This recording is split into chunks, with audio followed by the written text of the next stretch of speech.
Hello, everybody. Welcome back. It is Sunday. We are back in the swing of things here over at the ESFL, the Esports Fight League. Thank you for joining us. I hope you're ready for some freaking fights tonight. We've got a whole bunch of PlayStation competitors going head-to-head tonight. The first show of the new season was last week. If you missed it, it's every Sunday now at this time, 2 p.m. Central. And there's ESFL coming at you with more patches and more updates as they add more stuff to this lovely game. If you don't know me, I'm Balian. We've been here for a while, but you can call me Alex as well. That's totally fine. Okay. And I got Mr. I'm a Boxer here tonight. Box, as always, mate. We're back here at the start of the brand new season. We've done this a few times now. How are you feeling? How are you feeling, man? You ready to start? This is the first proper season for UFC 5. Yeah, definitely. I'm feeling good. I'm excited about UFC 5, despite a lot of things. I'm enjoying the game and fought a lot of people on this card, so I want to see how they perform against each other. I'm looking forward to this one, baby. Yeah, man. Yeah, you mentioned that you fought against a lot of these people. There's some new names here tonight. I mean, main event tonight, we've got PapaDoc taking on B3 UmTheGoat. This B3 UmTheGoat guy isn't someone I'd ever heard of, but like apparently this guy is, the next big thing. He's coming out here, he's getting a main event in his first fight here, and he's taking on PapaDoc, an absolute legend. So we're going to find out straight away, Boxer, if this guy is for real as he says he is. Apparently he only started playing the game in 2022, and he was a champion in prime time, champion in other leagues. He's here in the ESFL right now, and he's ready to take on PapaDoc. What do you think of this main event, Boxer? I mean, yeah, when you keep proving yourself in other leagues, and it really doesn't surprise me that someone was able to come in from 2022, right? Because they're standing on the shoulders of all of the content that's out there explaining to you how to play the game and picking up those nuances. So yeah, somebody can pick up those nuances and then come up to speed very quickly. And then now you find yourself in the ESFL against one of the greats and see if you can prove yourself on the highest level for this game. So that's the story of the main event, and it's going to be a good one. Hell yeah, man. Yeah, and we've got a ton of other great fights on tonight. A ton of good names that you see. They're back here for the new season, and it's time to start getting those wins up, because every fight now is going to count on your season record. We're going to have the leaderboards. You're going to work your way towards a title, so every fight counts tonight, and everybody is here. We've got PapaLemur is back as well after a bit of time off, taking on Wordlife. Both guys have competed so much in the ESFL, two total veterans right there. Leaks is back as well against Leon Staltz. Great fight there, two B3 guys going head to head. Smudger is back against Host Ninja as well. Great fight right there. And then throughout the early card, we've got a ton of names that you'll probably recognize as well. Rolling Thunder is back. Teach is back. Wavy is here. We've got Spooky. We've got Cryptic. Whole bunch of good fights tonight, Boxer. Yeah, definitely. Now, some things that stand out to me. Treehouse, he's a grappling wizard, and I want to see how he performs in the ESFL. Fought him online. If Treehouse gets a hold of you, you really have to know what you're doing. I also want to see Host Ninja. Host Ninja has big aspirations, very talented fighter.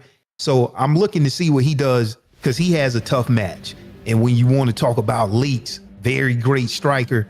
Looking forward to that. Wordlife, can Wordlife take it to the next level here in this season? Looking forward to that. It's a lot of great stories right here in this first card of the season, Daily. Hell yeah, man.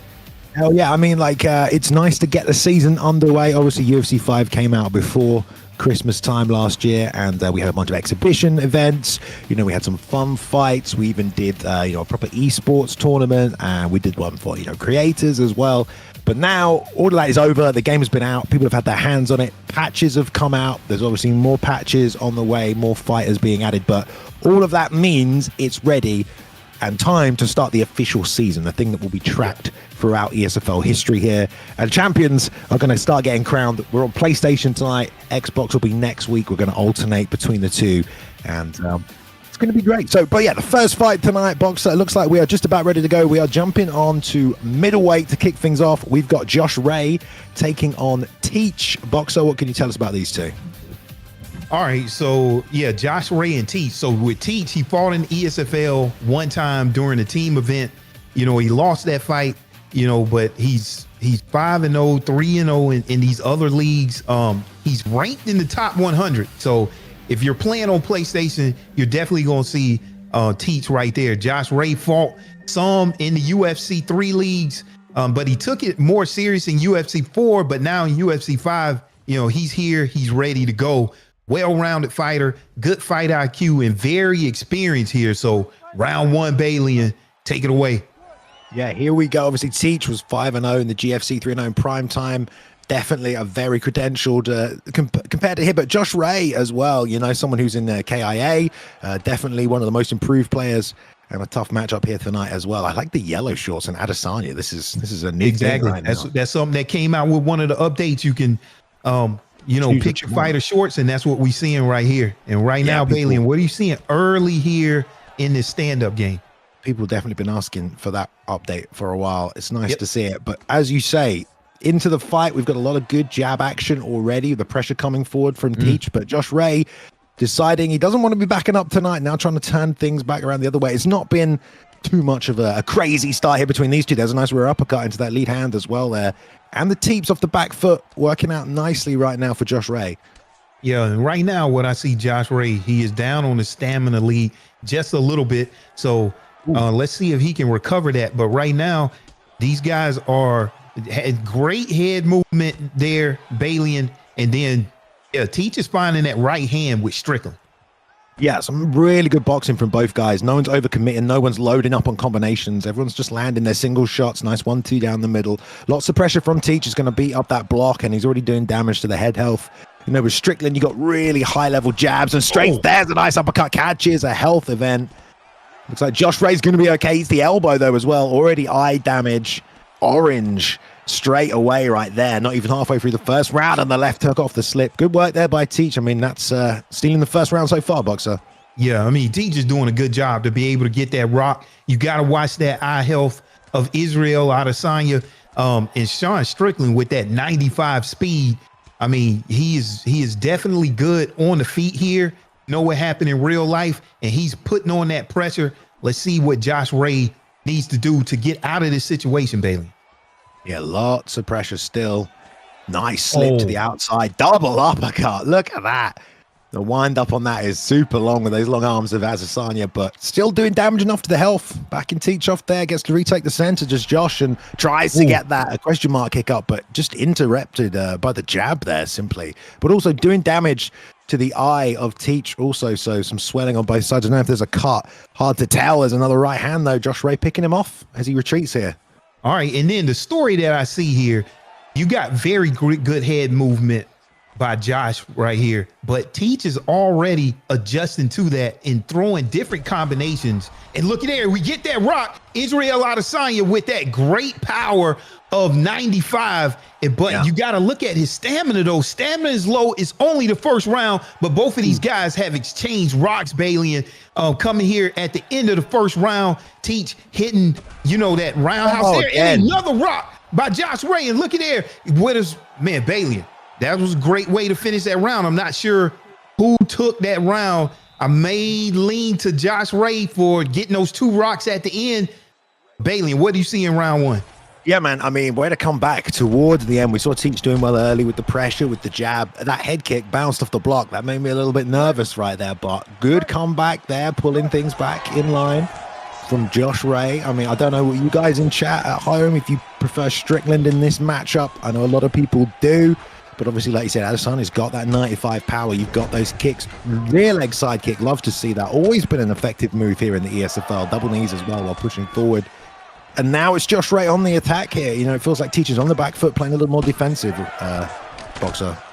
Yeah, definitely. He's doing good. All right, it's a 3-round fight. It's not a 5-round fight, but he's done good with this stamina lead right here. So he's going to be able to, you know, put out a little bit more output as this fight goes along. Now, one thing with Sean Strickland, with his stamina, is a 98, 96, you know, for Israel Adesanya, so it's almost even, but he has the stamina advantage and also on the stats here. So I'm looking at that story, and I'm looking at Teach right now, maybe having the advantage going forward in this fight, Bailey. Yeah, Let's see. Oh, great combination on the inside. Good head movement by Josh Ray. Doesn't move his feet to stay in the pocket there, though, but does slip onto that right hook. Keeps him in the fight for now and backs him up with a double jab. Got some damage to the stamina there as well. Lovely return to the double shot. Left hook finished the combination up the top, and now pressure from Strickland. Slip to the outside and rolls under the hook, though. Well done by Teach. Able to stay tight with the offense and stay defensively aware. Still pushing forward. Love the use of that lead body kick and love the one touches here from Teach here, Boxer. He's just landing one strike at a time, perfectly timing it, interrupting Josh Ray and keeping him on the back foot. That was good work. Yeah. Oh, another uppercut. Yeah, Bailey, whenever you have a fighter that can move his head as good as Josh Ray, you don't want to just throw combinations because they're so good at spotting those out on a pull, doing a slip. As you see, Josh Ray can do the slip with that uppercut, and that's one of the more powerful moves in the game here, and that could end your night early. Ooh. Teach recognizes that, and he's doing that one touch right here. And that right hand was so close right there. Oh, there's another stop though. Right hook, left to the body, straight right to the body as well. Jab and another lead body kick. Yeah, I got some body health damage off there as well. Really well. But there's we talked about it. Now from the southpaw side as well, so a little harder for Teach to spot. Switch back orthodox as he fades, man. Both guys are pretty hurt here, Box. It feels like it could go either way. There's a rear uppercut. More pressure, but a good slip from Teach and the clinch. Very smart play. Yeah, and this is always an interesting situation. You have the stamina advantage, but your head health is low. What are you going to do? You have to be careful. You can't just let your hands go, especially when you got someone that can move their head as good as Israel Adesanya in the game, but then also, you know, with Josh Ray, another, and look at there, huge knockdown. Right, when they take this fight to the ground, they're back up to their feet, Bailey, and Josh Ray looking strong. He cracked in there on the way down. How did that right hand not land? Crazy at the end there. I felt like that was going to land on him, knock him out there. I mean, listen, it's a tough fight so far for both guys. They're both beaten up, Box. I don't even know who's winning this right now, man. Okay, so now another thing, Bailey, with Sean Strickland, you're in round 3. He has a higher altitude perk, so he's going to consume less stamina in round 3. Let's see if that comes into play. He's going to need it. Mudkips reckons Josh stole that round. All right, Mudkips. Definitely. I get that round right here. Teach trying to stay heavy on the pressure. Tons of stamina in the tank. Both men recovered about the same there on the head. Health left hook up high. Once again, there's the lead up. Rips to the body twice as well. Man, this is not good off the back foot for Josh Ray. He had that front kick last time, Box, that did a lot of damage. I love the control from Teach, though. Look at the distance management. There it is, another uppercut there from Teach, but man, great dunks there. And look at there, Bailey, and another knockdown with Josh Ray just doing great head movement, you know, to evade both of those hook strikes, Bailey. Stamina. And the lead body kick. I love the lead body kick from Teach, man. Really helped him in this fight. The edge of the range. There it is again. Taking away that gas tank, but I can't believe he survived that. That was ridiculous. Yeah, I mean, yeah, whenever you have your opponent hurt, you want to see which way they're swaying, or if they're reading your strikes. All right, let's see what he does this time. This time he changes it up with the uppercut because he expected that his opponent was going to duck just off of the last rocks, and he changed it, and this time he ended up getting a knockout, Bailey. And man, huge read and reaction and adjustment there from both players, but at the end of the day, Tech was able to utilize that higher altitude perk and that stamina advantage that you have with Sean Strickland and was successful in the victory here tonight, Bailey. Yeah, man. GG's coming out in chat there. I think everyone at home enjoyed that one to get us off to a good start, but tough fight. A very close fight, Boxer, you know, nicely, evenly matched up there. Again, from Teach, good distance management, good control, man. Never over comboed. Like you saw what happened when he did. Like the head movement was on point from Josh Ray, but Teach was just one shot, body kick, one shot. Really good control pressure, and the lead body kicks as well. Very sneaky. So great work there by Teach or Tech. We don't actually know, do we? Teach or Tech? I don't even. Yeah, Teach, Tech. You guys let me know in the chat which way I'm supposed to be saying it. But Bailey, you hit on it. I mean, that's the most competitive aspect of this game. I love when you have these two different styles and both of them, you know, are very effective. It's just about, you know, who zigs one way or did you zag the other way, and seeing which one is going to end up playing out. It could have went either way. That was a great fight to start this night off, Bailey. Yeah, man. Zayaf saying it's Tech. We've always called him Tech before. Okay. I don't know why we suddenly changed. We doubted ourselves there on that one. We disappeared there for a second. Never mind about that. Welcoming everybody, though. I hope you're enjoying season 2. You know, this is the second week. Oh, sorry, excuse me. Jesus, it's not season 2, is it? It's season 1, the official season 1. But I hope you guys are enjoying season 1 UFC 5 right now. This is the first week of PlayStation. If you're on PlayStation yourself, so you can view the competitors. This is not the full roster. You know, this is just who's been booked for this week. Some people are going to fight every single week. Some people aren't going to fight every single week. So, you know, there are more people on the PlayStation roster here in the ESFL as well. So you can look forward to more of those guys. But, you know, Xbox next week, PlayStation. So depending which one you want to watch, or you watch them all, it's all good. Technically, ESFL 152 tonight, Boxer as well. So we're in 2. But let's go to the next matchup. We're going to welterweight. Josh MMA, the true Josh, as someone said in chat earlier, not the fake Josh. I don't know what that means, but Josh MMA taking on VUK Gaming, VUK, which I believe is WR of VUK, and WR means what remains. So it's what remains VUK. All right, what are we going with? We going with VUK? Yeah, I think it's VUK or VUK, unless we get told otherwise. All right, okay, so let's get into these fighters. Okay, Josh, let's start with him. Well-rounded striker, technical striker, and a good grappler. Josh can get it done on the feet and on the ground. So now moving on with VUK, he says he's had belts in multiple leagues, UFE, primetime, and primetime award for the most improved player on the whole roster. So Bailey, it's going to be a good one. Let's go. Yeah, definitely. Josh, obviously well-rounded, good grappler as well. Leon Edwards versus Usman. Lovely little matchup. Beautiful straight left to get things started by VUK. Lots of support in the chat from VUK as well. Nice to see that. Josh MMA coming forward with that pressure, though. That big frame of Usman. Going to use that jab and that lead hook nicely as he circled into that. Corralling him towards the fence. Nice pivot out. Twice to the body up high with his own lead hook. Then follows up on the combo. Drilling back with a straight left. Good stamina management, but love that play right there. Boxer roll puts him right back on the fence line. Yeah, definitely. I think he was trying to go to the fence to look out at some ways to get this fight to the ground. Kamaru Usman, 93 punch power. So you got to be careful. The level 5 jabs and straights. So then those things coming out from Kamaru Usman are very powerful. With Leon Edwards here, a switch stance of 99. So he's free to go southpaw or orthodox. Let's see if VUK can take advantage of all of that. I think it's VUK because he's let's go with VUK. Maybe German, but VUK is good either way. That would be a little bit better. Yeah, we'll go with VUK. There's a lot of support in chat for old VUK here tonight, but there we go. On the back foot still here. I mean, Josh has come in so far tonight, implemented the game plan well with the pressure. VUK being able to get off the fence and come back towards his man as well. There should be predictions on in the chat tonight as well, guys. We will get them on for each fight, the predictions, so you can predict who you think's going to win. Not up so far, but hopefully we'll get up for the next one for you. Nice shot in. Nice stuff by Josh. Knees to the body break. Usman's got some really good high clinch striking stats. In fact, both guys have. We'll see if he makes use of that. Nice. Lead hook off that leg kick counter. Yeah, now, Bailey, and what does this tell you? VUK actually went for the takedown there, you know, with Leon Edwards, which usually has the advantage in the stand-up here between the actual fighters. So what does that tell you, you know, with VUK here? Is you think he's not as comfortable on the feet right now coming with Josh is giving him?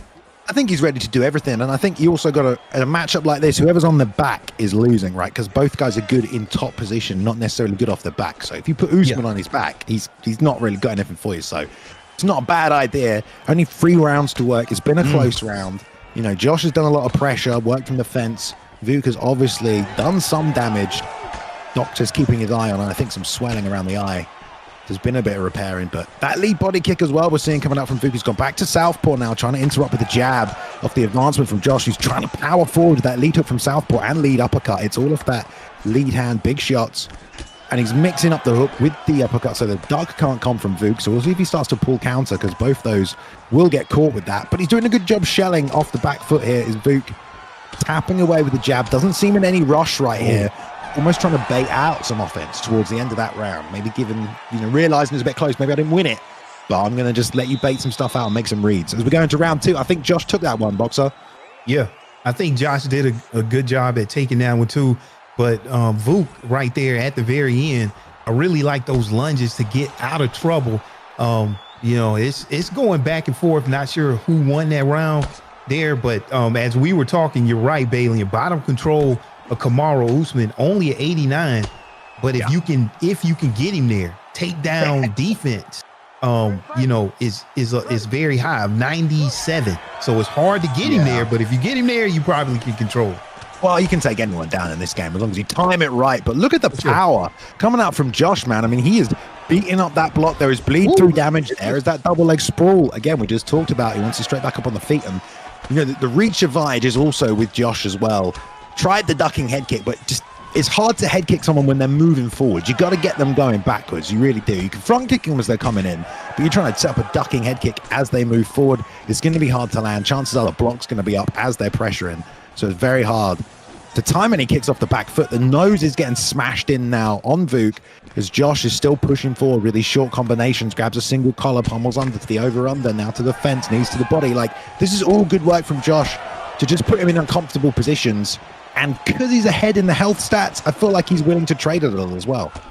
Yeah, exactly. I mean, he has that room to trade, and I like the looks that he's given. He's going orthodox, he's going southpaw. You actually can do that with Kamaru Usman. Switch stance is a 94, so you know he's not too bad in the switch stance. And these guys are just giving so many different looks at each other and throwing so many different variations of strikes. And then you also had a takedown threat there from both guys. So, you know, it's still very open. You know, the fight can go either way from this point, baby. This is a high level. You know, these guys are throwing their shots at the perfect time. They're not overthrowing. Lovely pull guard into a triangle. Oh, my God. You got to love it. Going through, and he synced it up. Let's see. Cool. Oh, that was a. Yeah, he got it. Yeah, beautiful. All right. Well, that's a little submission bar down off a pull guard triangle. That's one in the bag there for Vuki. If he can get a few more of that off, obviously triangle choke as well will do some damage.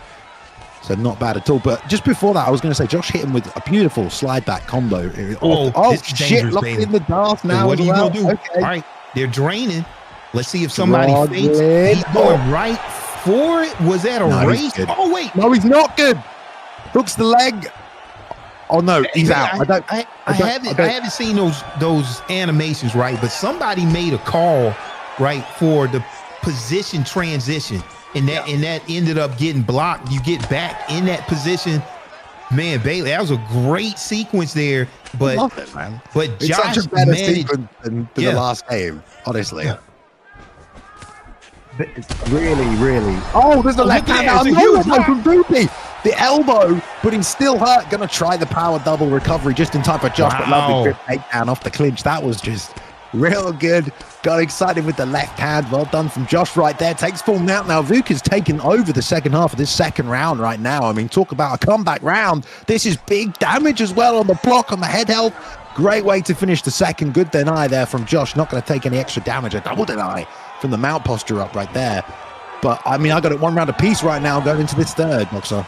I got it the same way. That was a strong finish there from Vuk. You got the submission, you get the rock, you get the takedown, you get the mount, the ground and pound. So I also got this fight at 1-1.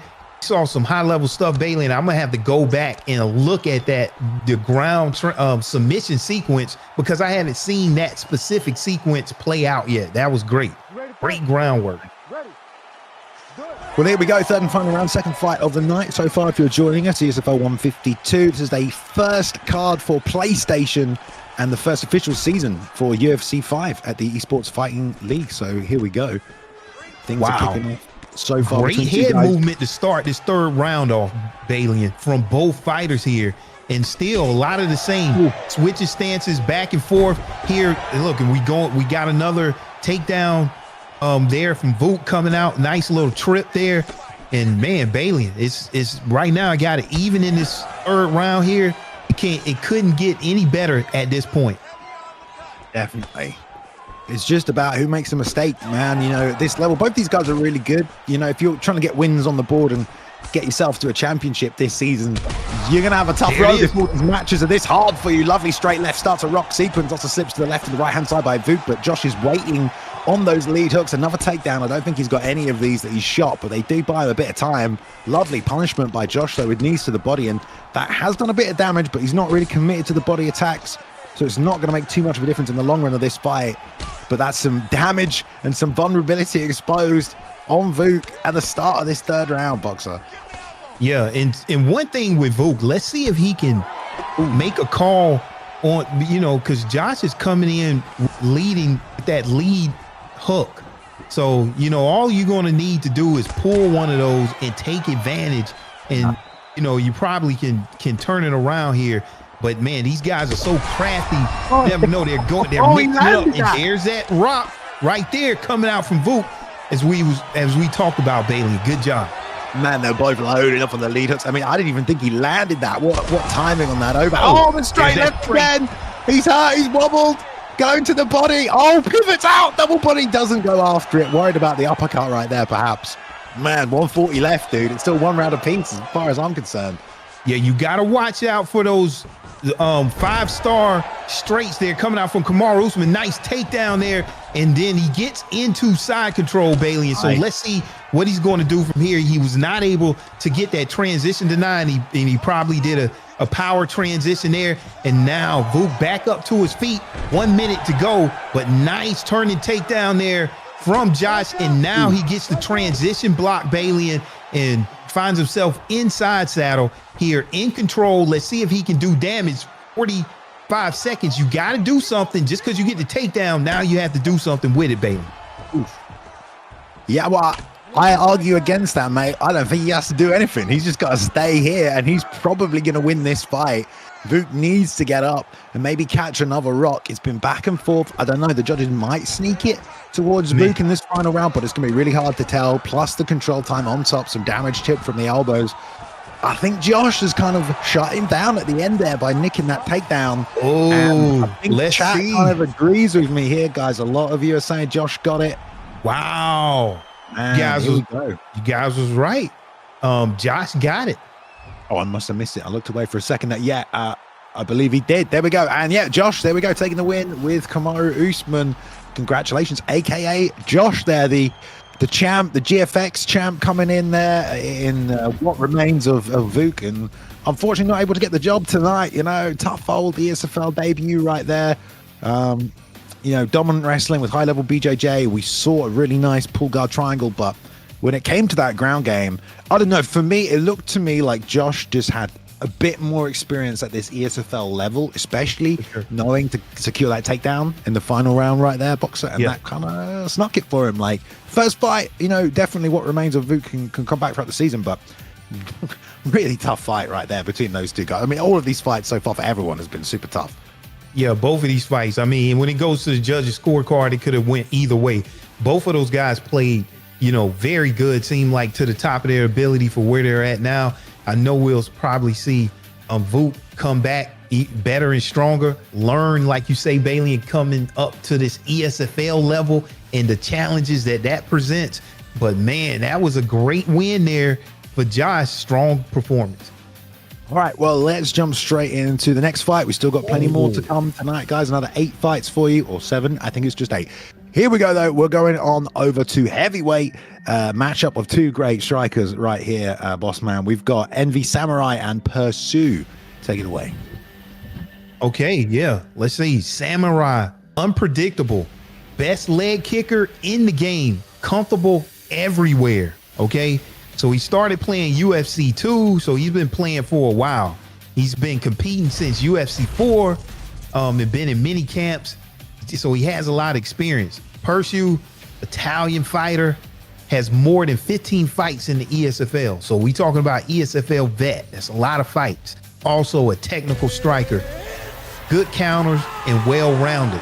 Now we talking about a heavyweight matchup, speed different, power moves different, and you have consequences making the smallest mistakes. So with all that experience from both of these fighters, let's see how it plays out round 1. Let's take it away, baby. Dirty Dave joining us in the chat here tonight as well, ESFL competitor.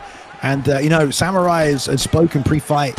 He said he wants to win the ESFL belt this season. He's got plenty of belts. He's competed fought a bunch of different guys, but he wants to add the ESFL belt. That's what he's going for this season. So he's going to need a good performance. Coming out early, throwing those leg kicks with Cyril Garn. Not bad. Nice ball counter. And tried to hit the elbow there. Persu obviously going with the Aspinall pick. The championship shorts. You got to love it. Nice check. Look at this. Staying right in the pocket. Yeah, so Aspinall, got that small buff, and now he's the champion. He has the striking advantage, 97 speed, 95 power, which is a couple of notches above Gon in both of those categories. So he has a slight advantage on the feet. So let's see what Persu is able to do with that, Bailey. Man, I'll tell you what, Persu's doing a great job blocking these leg kicks. I mean, most people know Samurai Robin is a great leg kicker, but Persu has pretty much stopped all of them. Blocked another one right there. I mean, he's all over these blocks right now. That might set some other stuff up for Samurai as well. He might be able to up high to the head. That one landed. Stance switch, though, straight away from Persu. Stance switch from Samurai, man. He wants to land on the outside. Nice counter elbow on the middle. Yeah, now when you talk about the best kicker in the game, he's and that's why he got this Cyril Garn pickup. Kick speed of 99, kick power of 96. Okay, that's mixed with the best 99. That's crazy. Yeah, 99. All right, so you got the best kicker in the game, and then he has the fastest kicker in heavyweight. So let's see if Persu can continue to defend these leg kicks. Seems like he's chopping that tree right now, baby. Yeah, he's definitely landed a few more as this round has gone on. Oh, head kick. Oh, it was lovely. He led him right into that as he faded out off southpaw as well.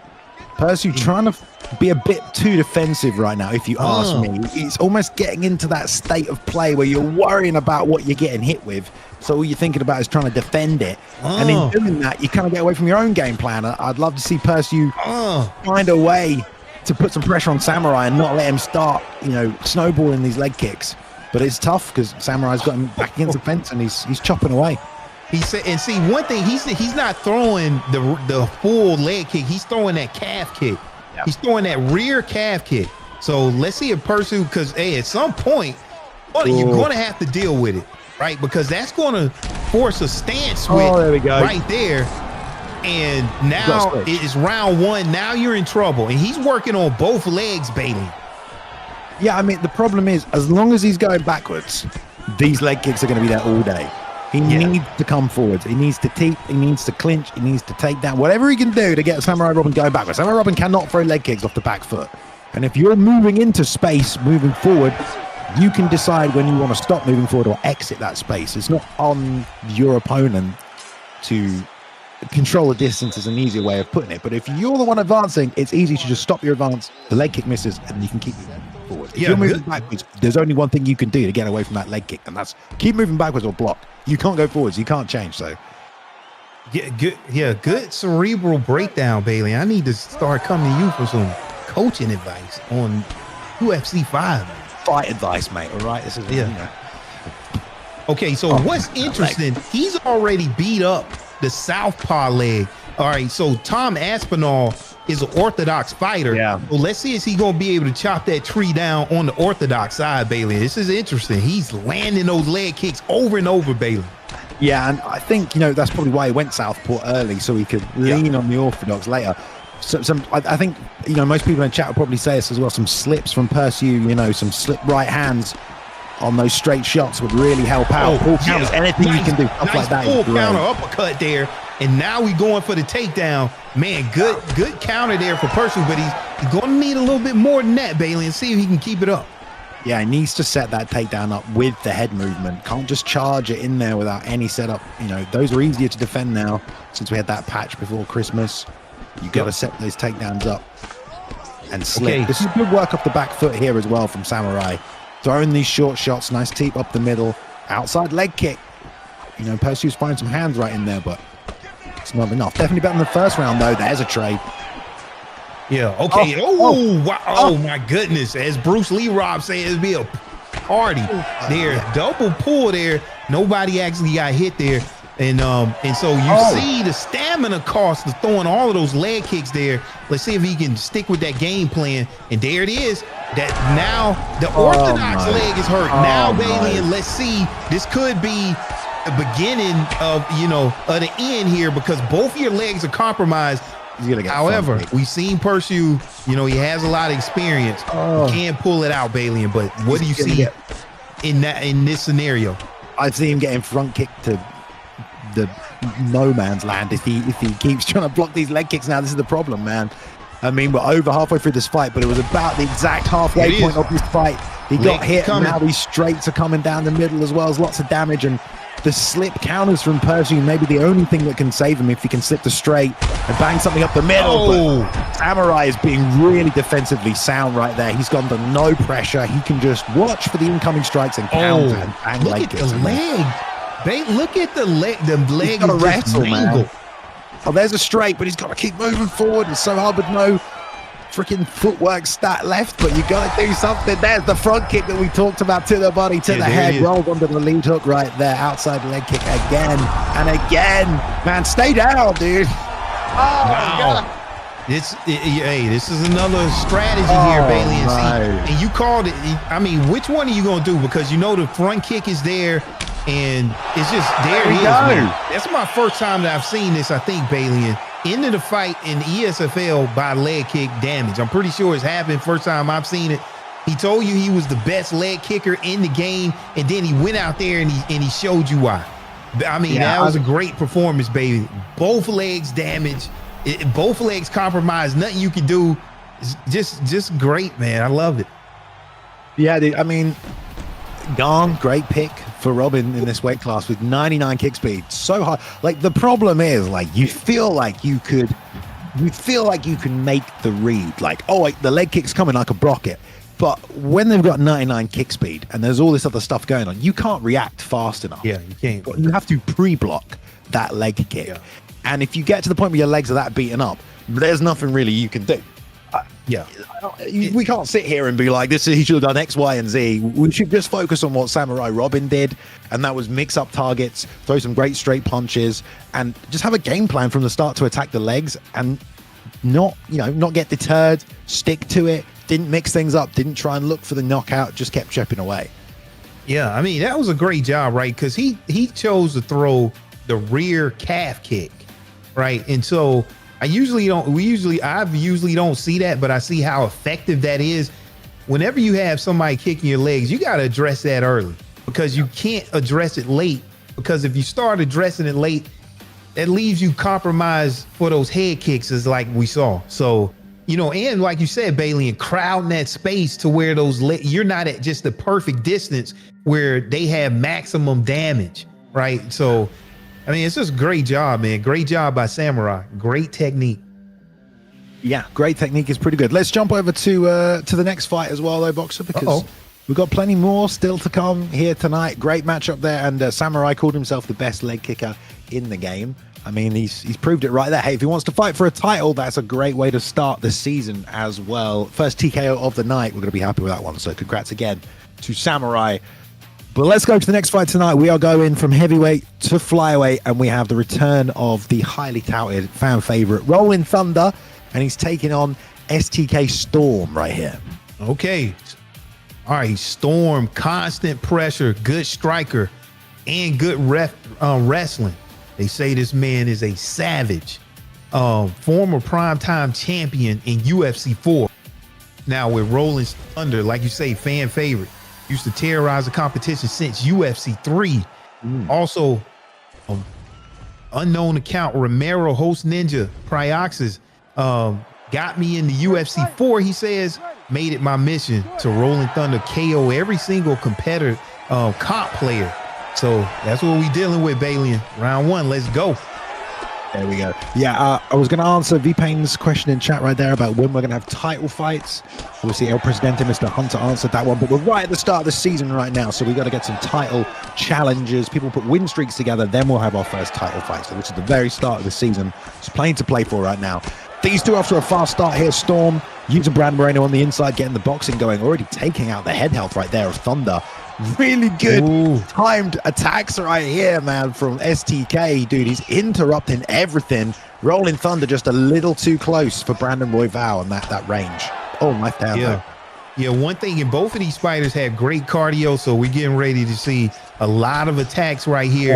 And I like these uppercuts and the head movement. off of the slip uppercuts here. Man, Rolling Thunder getting off to a great start. Look at these combos coming out from both of these fighters, Balin. Good job. Yeah, I love the slip to the inside from STK, using the rear uppercut to the body as well, in close. Nice work, especially if you're the shorter fighter. You know, you already got to close that space on the inside. Just leveling that rear uppercut to the body is going to be taking chunks out of that long-term stamina. Slip right hand and then combos behind it. But well done there to hang in the pocket, lead body kick into the spitted elbow like that as well. Storm, STK Matador there. So much pressure right now, Boxer. Yeah, I mean, there's a lot of pressure right here. Both of these fighters here still in the center of the octagon, doing their thing.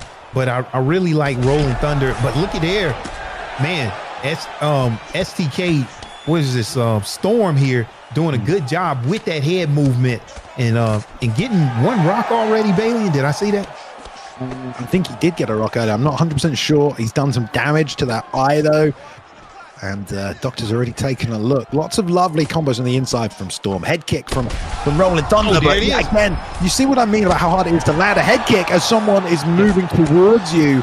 And there, get the return and the drop. There's a knockdown on the board for Storm as well. But, you know, Rolling Thunder planted his feet, tried to intercept with the head kick.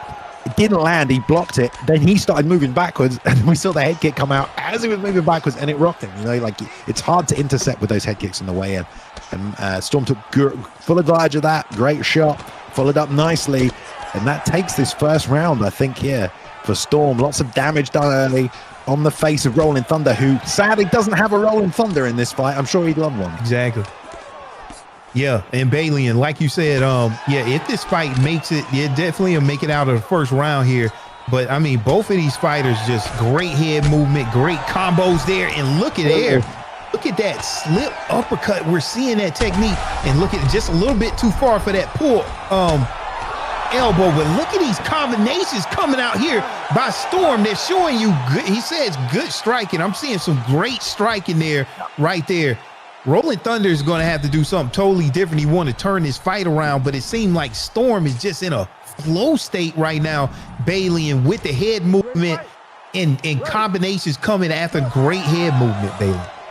Yeah, I mean, it's tough when you've got that Royval pick against Moreno, who is better on the inside, has faster hand speed, has the better boxing combinations in terms of like the levels as well. So you've got to sit on the outside and just try and southpaw body kick your way to victory, you know, leg kicks, head kicks, whatever you can do. But every exchange almost has taken place at boxing range on the inside, and it's just, I just feel like Rolling Thunder's at a disadvantage there, and Stormy's doing a great job forcing the fight to go to that place.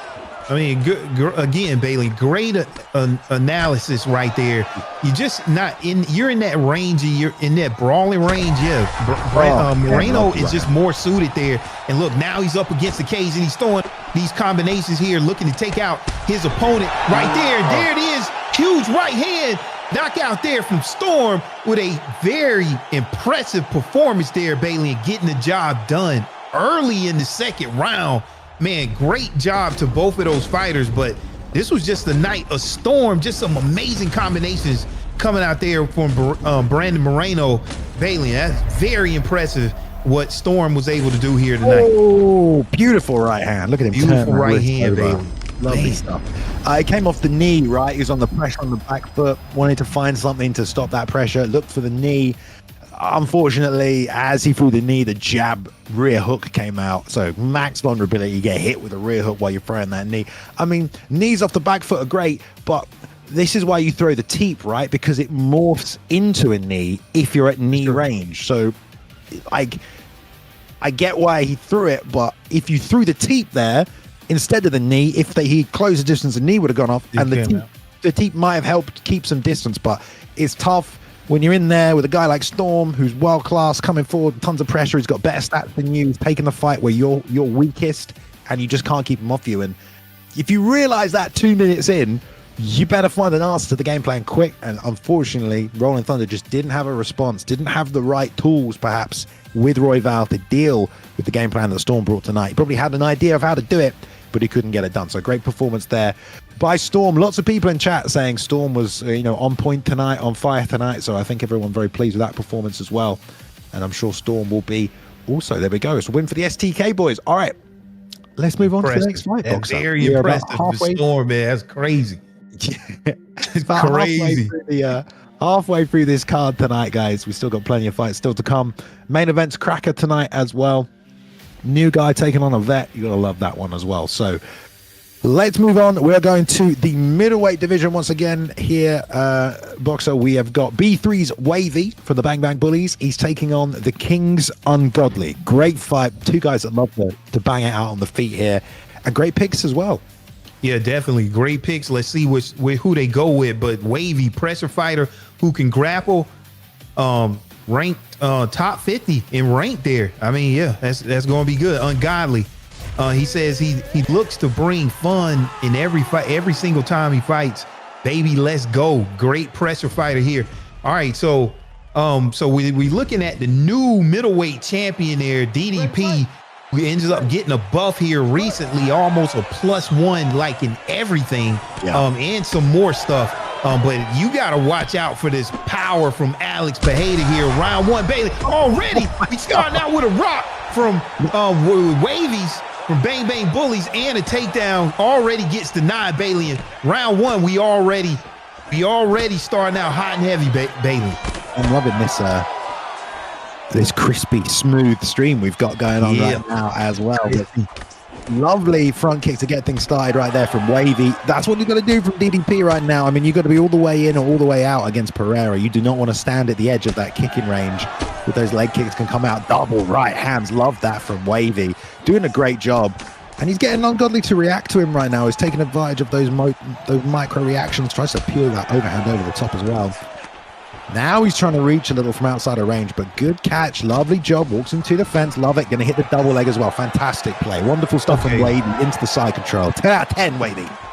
Yeah, okay. So if you're Ungodly, you got to know you're getting close to the cage, right, Bailey, and then defend that takedown. But look at this reversal here now. Ungodly on top. He wants to stand this fight back up, Bailey. Interesting to see. He needed that. I mean, there was a great position right there for Wavy. He had tons of time on the clock. Couldn't hold top position. Great job from Ungodly right there. And probably going to settle a little bit, knowing that he's got up from the takedown fairly easily. I'd like to see him maybe hold the center of the octagon a little more. That long straight right was nice. And the slip under right now. Wavy's trying to flurry forward. Ungodly trying to look for the holds. Nice pull. Wavy immediately counter-pulled, though. You know what it's like right now. That's ingrained in the system. Lovely check hook as they keep going backwards and forwards. So I like the head movement that I'm seeing from Ungodly right now. But, man, look at there. The eye compromise already. Got to watch out for that power of Alex Pereira here.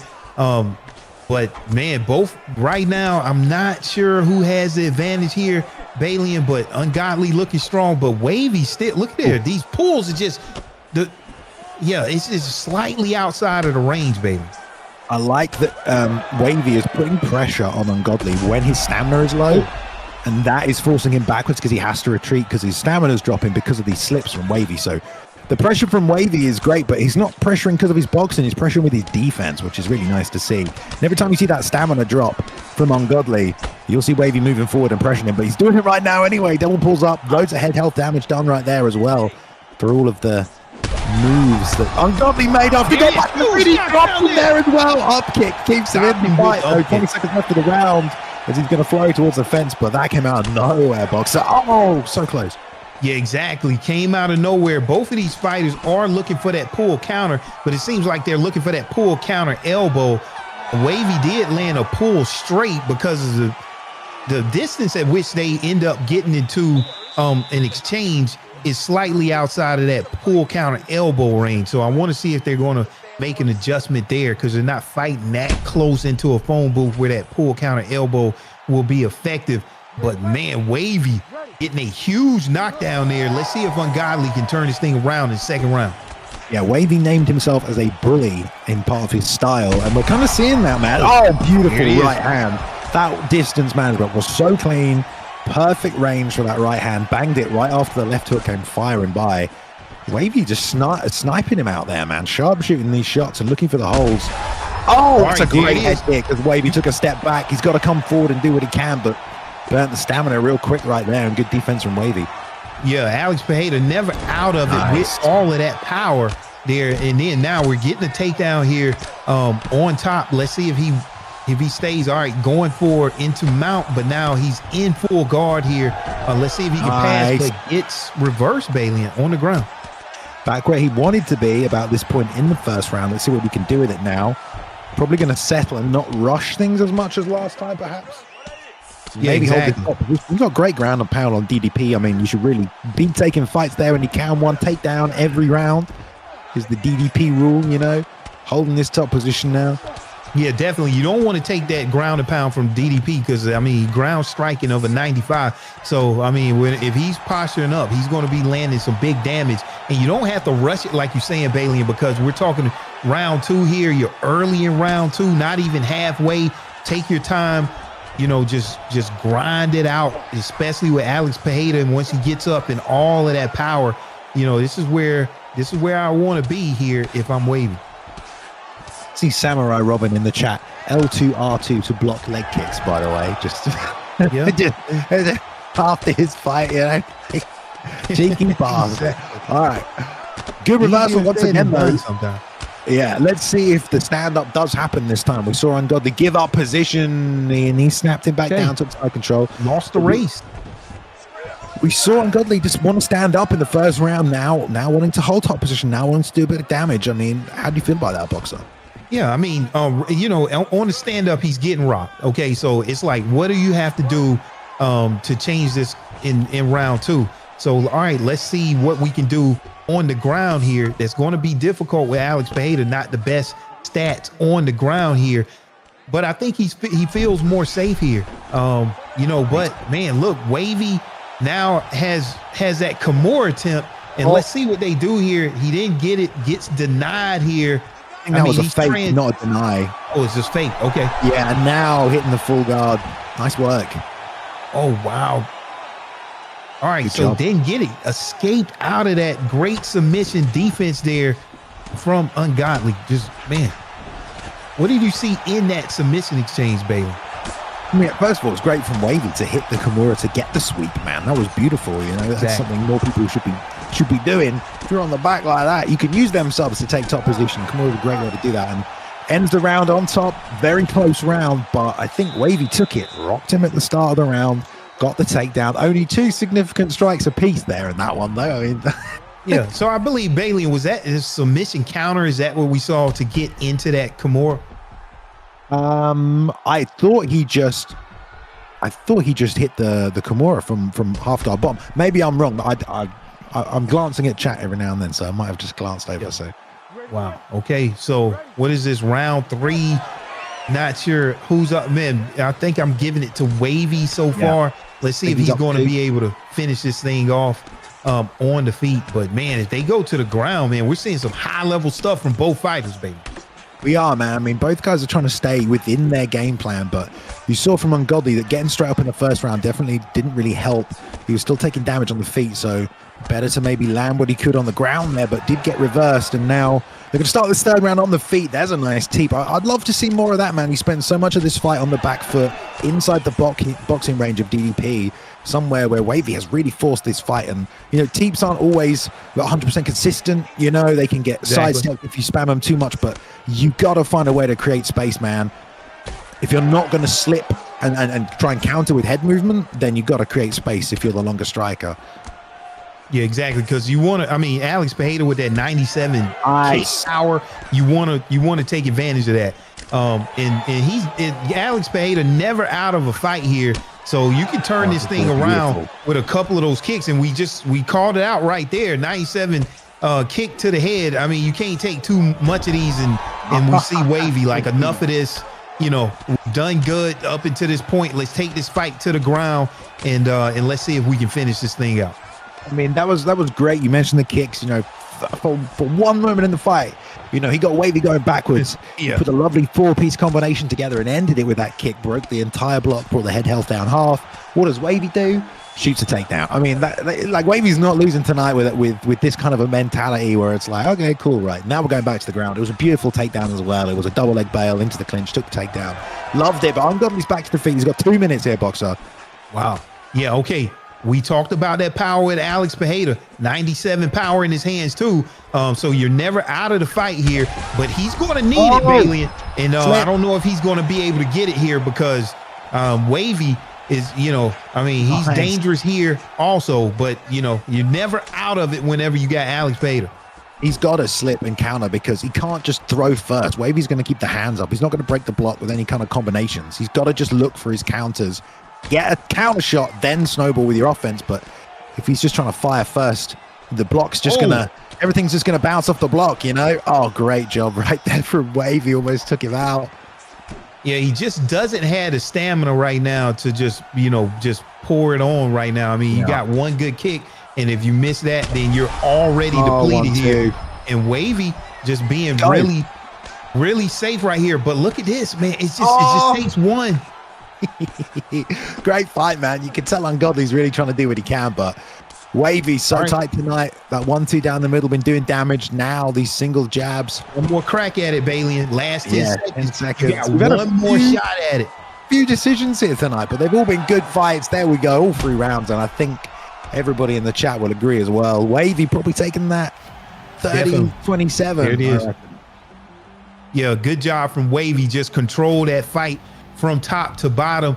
And what I saw just was a smart fighter, because that fight could have went, a different way at any point. And Wavy recognized when he was in trouble every single time and taking the fight where it was safe. Same thing with Ungodly. Ungodly made all of the changes that he needed to, but just didn't have enough stamina to pull it out at the end. Great fight, great technical fight, but tonight was the night for Wavy, Bailey. Great fight. Yeah, I mean, a lot of people in chat talking about the back steps as well, obviously the little slide backs, which he did use, effectively, especially in that 3rd round, but that's a product of where you've put your opponent. You've hurt them so much that they are on the back foot that you can just stand and wait. You don't have to do anything other than jab. As soon as they attack, you can either block or just move back. If you've got your opponent against the fence, they ain't going anywhere, man. That's why if you are that guy who's getting pressured and getting jabbed, all you can really do if you can't get the teeps to create space is slip and try and counter those shots. Because if you're going to try and throw a 1-2 or a 1-2-3, your opponent is going to see it coming and they're going to block that shit. Like, you have to counter them or hurt them or time something. You can't just go, because you'll go and then they'll go and then you'll go and then they'll go, and you'll lose that every single time. So once you get to that stage in round 3, that's when you got to rely on those head movements and those big shots. Ungodly was trying to do it, but there was a lot of pressure and a lot of just like good diligent work right there. That backstep was super effective. The whole game plan was super effective from Wavy there. A takedown every single round, a takedown whenever there was a moment of light at the end of the tunnel for Ungodly. So great performance by Wavy, showing up tonight, looking like a serious competitor, like a serious guy who wants to get wins in by any means necessary. Great performance though. Let's move on, man. We got fight number 6 coming up right now. Great performances so far this evening, but let's go back to lightweight. Actually, we haven't been to lightweight yet tonight. And we've got a great matchup. You're excited for this one, Boxer Man? Yeah. We've got Treehouse taking on Spooky. Yeah, definitely. First time that I'm seeing Treehouse in the ESFL, but definitely not the first time seeing Treehouse online. I think we in for a treat right here, because Treehouse is top 10 in ranked championships at any given moment. He is a grappling wizard, submission specialist, digital Gordon Ryan. Okay, what you got? Whatever that means, it's good. Okay. Gordon Ryan ain't playing no video games, so yeah. All right. Spooky. All right, no slouch. Primetime GFC vet, first GFC UFC champion, high level grappling. So if we got a high level grappling champion with one of the best grapplers that I've seen, and we got 2 BJJ guys, BJ Penn, Alex Oliveira, we showing respect. And that's one thing. Yeah. Treehouse will show that respect. And that's what I like.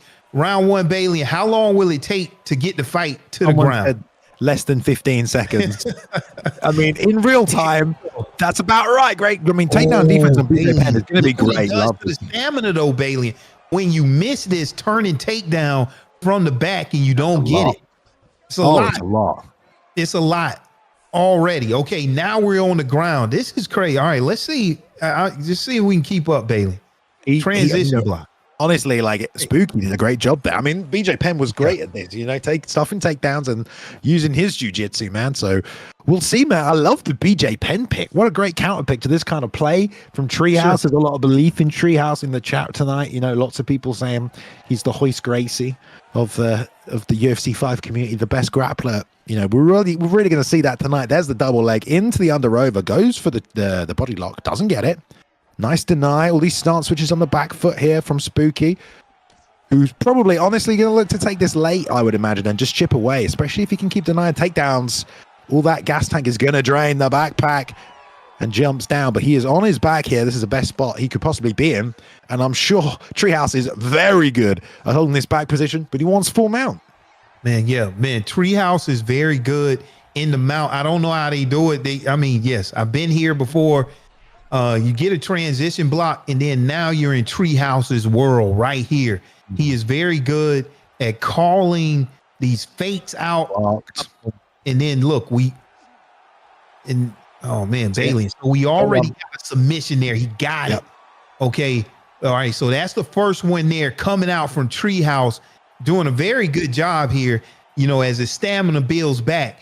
And let's see if he goes and gets another one, Bailey. But right there, it's hard for me to tell if somebody didn't call the bluff on the fake or not. And, at the end of the day, do you have more stamina to pull out that submission? And this is Treehouse's, this is his wheelhouse, Bailey.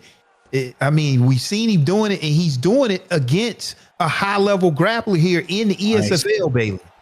Yeah, well, he's just trying to force a mistake out of Spooky. Look how much stamina he lost there. Like getting grapevine, man. That is crazy. The back flat, stretch out. He was half stamina tank after that. And there's a good deny from Spooky. The problem is right now with Spooky, he is terrified, dude. Like you can tell the guy is being very careful. The only thing about it is you're just going to spend the whole fight waiting, man. Like you have to find the comfortability in your offensive grappling to get yourself out of these positions. Love that, but that's going to get denied. No, it isn't. Gets back to the feet. Beautiful job right there from Spooky, man. I ate my words straight away. But that's a patient man right there in Spooky, but he's probably lost that round because definitely all lost that time on the ground, just trying not to get submitted. He got submitted a bit. Obviously, you don't want to lose the fight, but you gotta. It's like Dustin Poirier, man. So, when he fought Charles Oliveira, he was too scared of the jiu-jitsu. He gave up those positions and he didn't try and get out of spots. Spooky can't do that, man. He's got to play his game. He's got to try and get back to the fight, back to the place where he can win it. Whether that's on the ground or that's top position, he's not going to win it with Charles Oliveira on his back. Yeah, remind me later. I saw a Dustin Poirier quote in the gym today. But yeah, with this BJ Penn pickup, you're looking at a bottom control 96, submission defense of 94. That's what, so it's a great pickup. You're going to be there. So he denies the backpack. Then he's still on the back, and Bailey, and then you got to make the call again if he's going for the regular takedown or not. And he still has the lock and turn and takedown. Just so many different ways to take this fight to the ground. And now Treehouse is on the top, back in the mount position already, Bailey. Yeah, Samurai's calling it in the chat there, immediate double leg bail. Remember the double leg bail meta in UFC 4? That was a lot of fun. That was really a single leg bail meta back then because you could single leg bail even further away. So it wasn't great. But hey, man, I think it's impressive you can ride the back for that long in a game like this that doesn't really give you those opportunities, and he's learned that game. Everyone could do that, I will admit it is kind of not fun to play against for some people, right? But it's part of the style, man, so there are ways to counter it. Unfortunately, it's going to be very hard to do against a guy that practices it all the time. Spooky finds himself here again, underneath, in full mount, and right here, there's nothing cheesy about any of this. You got to find your way out using the normal means, and you've got them. And he hits it again. That lovely heel hook attack from underneath full mount. I don't know if he's canceling that or if that is a sweep to get back to the feet. I haven't really played with many people that have that from full mount bottom. But either way, man, he's used it to get back to the feet twice. Worked great for him. And he's got to get the boxing going, a BJ, man. Some body shots, uppercuts would be real nice, lovely counter into it. It's a ground foul. Yeah, I don't see too much boxing just because with Treehouse, he's just so good at just attacking they're back. And, I would like to hear from like the Romeros and the Zayas of the worlds out there, how they, defend, this back position to be successful, because you can do the fuzzy logic kind of to defend the takedown and then also have enough time here. But look at here, Bailey already using that submission just to gain a more advantageous position right here. Yeah, so you got the back mount. I mean, this is just some good stuff right here, Bailey. And look at here, already in one of the most powerful submissions in the game right here. Denied. No, wait, I think that might have been a fake. It looked like a fake. And now get a deny, and then that he's good. That gets beat by a race, Bailey. Man, some good high level stuff. I mean, you never really know, do you? Like, unless you know every single animation, you're not entirely sure until we've seen the sequence play out. We can tell what's happening. Oh, a lovely arm triangle. Oh, look at here. Here. Draining the stamina. And he's killed it. Oh, okay. He got it, Bailey. Okay. Even Stevens right now. BJ's got some great submissions as well. Fantastic. Wow. Bailey, if I would like to see what would happen if that round did not end, right? Because whenever you had a stamina advantage here, I mean, it could just snowball, a couple of submissions, you're done, right? So, I mean, maybe he came back. Maybe the judges give him that round. Everyone in chat absolutely went crazy for that spooky submission there. I'm not going to lie, Vox. Everyone loved that. For sure. That was out of nowhere. We're getting to see some lovely submission displays right here as well. But we can also see something I didn't really realize is how much stamina you lose when you get back flatted. Like, you lose a big chunk, and he's really good, Treehouse, at chaining that into a submission attempt as well, knowing that back flat is going to drop your stamina. Lovely lead took there by Spooky to get things started. Immediate takedown. Late denial, straight back to the feet here. I'd love to see Spooky bang a few uppercuts here, Boxer. Okay, Bailey, and this is the thing. All right, submission game heavily based on his stamina. I would be real careful if I'm Treehouse right now, taking this back, to the ground. Getting into that submission battle, the BJ pin. Submission offense only a 92. He's denied. Dude, so Spooky is feeling himself right now, Boxer. He's playing perfectly right now. Because it's the stamina. You got the stamina advantage. It's a different thing right now. Okay. Maybe he wants to win this fight on the feet, Bailey, because he can defend these takedowns now. But he missed this one. Oh, man. Dude, I don't think Treehouse has thrown one strike, dude. Like, he's not interested in striking. I don't know if I would do this here, though, Bailey, because look, you don't have the stamina advantage. It's a really good point. Can you make the calls, though? Yeah, I mean, Treehouse can struggle this, and it's on Treehouse to do something right now. Like, Treehouse has to do something. He has to go for the sub attempt. Wow. He got it, Bailey. Yeah, but he has he has a little bit of submission defense left. Bro, wow. That was crazy. Yeah, man, like, even without the stamina there, when struggling all the way down, he still has enough. Like, he has to move. This is where Spooky is transitioning. Last time, the first round, he's just waiting in those positions. Now he's transitioning. 2.5 minutes here, man. I don't know. He did a lot of damage on the feet with punches this round as well. He can hit this get up again from bottom. He's going for the half guard bump instead. Maybe just take his way back methodically. Deny. Let's see what he does. Fake. Punch. Bang. Okay, a little. Good deny by Treehouse. Yeah, so I'm thinking Treehouse is going to be able to keep this fight, on the ground here the entire fight. But if anybody can get up, it's definitely going to be Spooky. But man, we just seeing a lot of high level stuff here. And Treehouse is not disappointing here, able to pull off yet another submission here. But look at here, now we got a submission attempt coming out here from Spooky. Is he able to get it, Bailey? He's got it. He must have it. He got it. He's just waiting on the animation to play out. Okay. But he had no stem.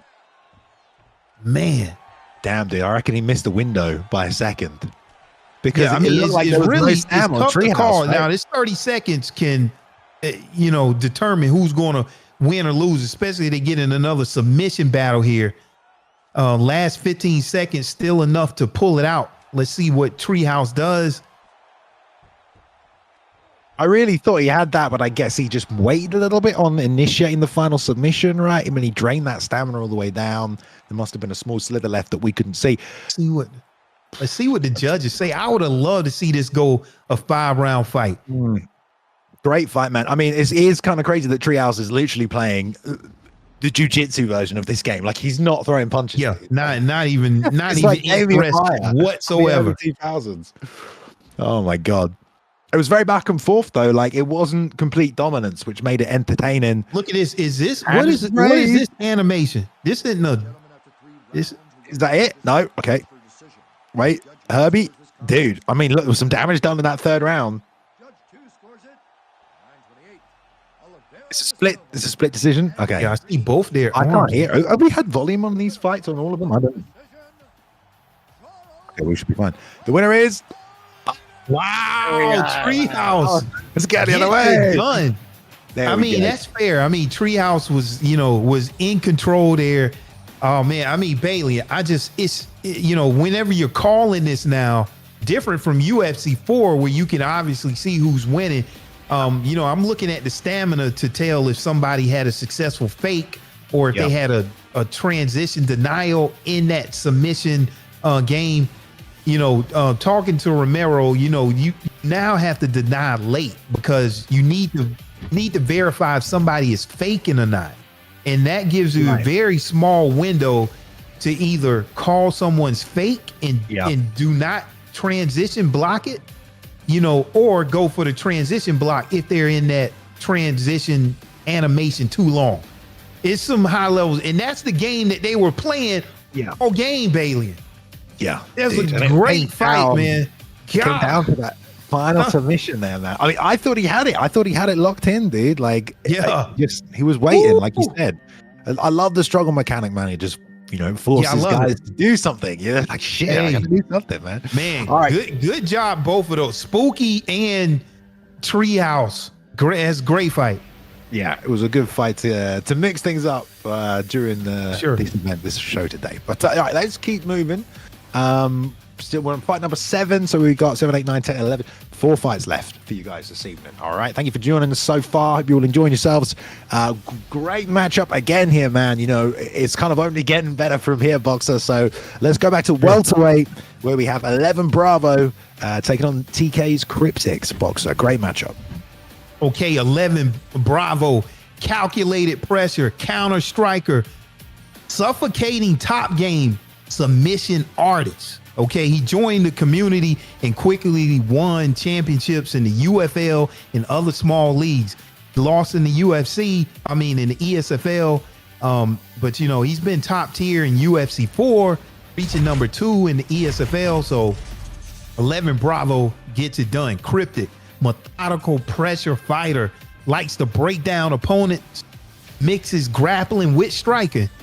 Finished second during the camp season with TK, was top 15 at one point during the final ESFL solo season of UFC 4. Loads of experience with both of these fighters, Bailey. Round 1, take it away. Yeah, we got Bravo as well, representing Hit Squad. Treehouse also representing Hit Squad. So looking to make it 2 in a row for that team. A lovely jab right off the bat from Cryptics there to put that Shavkat in his place right there. But 11 Bravo. Love the picks on both sides. Lots of lead body kicks coming out today, and you can see why people have been chaining them into other stuff as well. That was a nice little turning side kick off the mist there. A little side step to get away from the jab. Smart. Feel about the level change not happening. And back on the outside. For the most part, a lot of these two fighters are kind of even on the stand up, but except with the takedown of Kamaru Usman. But in terms of the hands here, takedown defense and stuff, these guys are very comparable. So I like this matchup here. And if this fight goes down to the ground, gotta watch Shavkat and all of those, all of those submissions from multiple positions, baby. Oh, nice. Good job by Cryptics, man. Pressuring with the head movement. That's always really good. Get your jab off, slip the counter shots. Keep them going backwards. There it is again. Great job there. If he can keep that up, it's going to cause problems. It really takes away that jab of Bravo. He's going to have to do something else. There, he blocked the straight to the body as well and blocked the body kick. Good job by Cryptics, man. Blocking high-low really nicely. Yeah, good job by Cryptic, because even if somebody throws that kick on, too close inside of that boxing range, I mean, you can get off that lead hook is what we saw right there. So that's what I'm seeing with Cryptics. But look at there, the hip toss there out of nowhere, Bailey, and Rachmaninoff on top there with 11 Bravo. Let's see how he works on top here. He's raining down some punches right here from the knee belly position, Bailey, and doing a good job so far.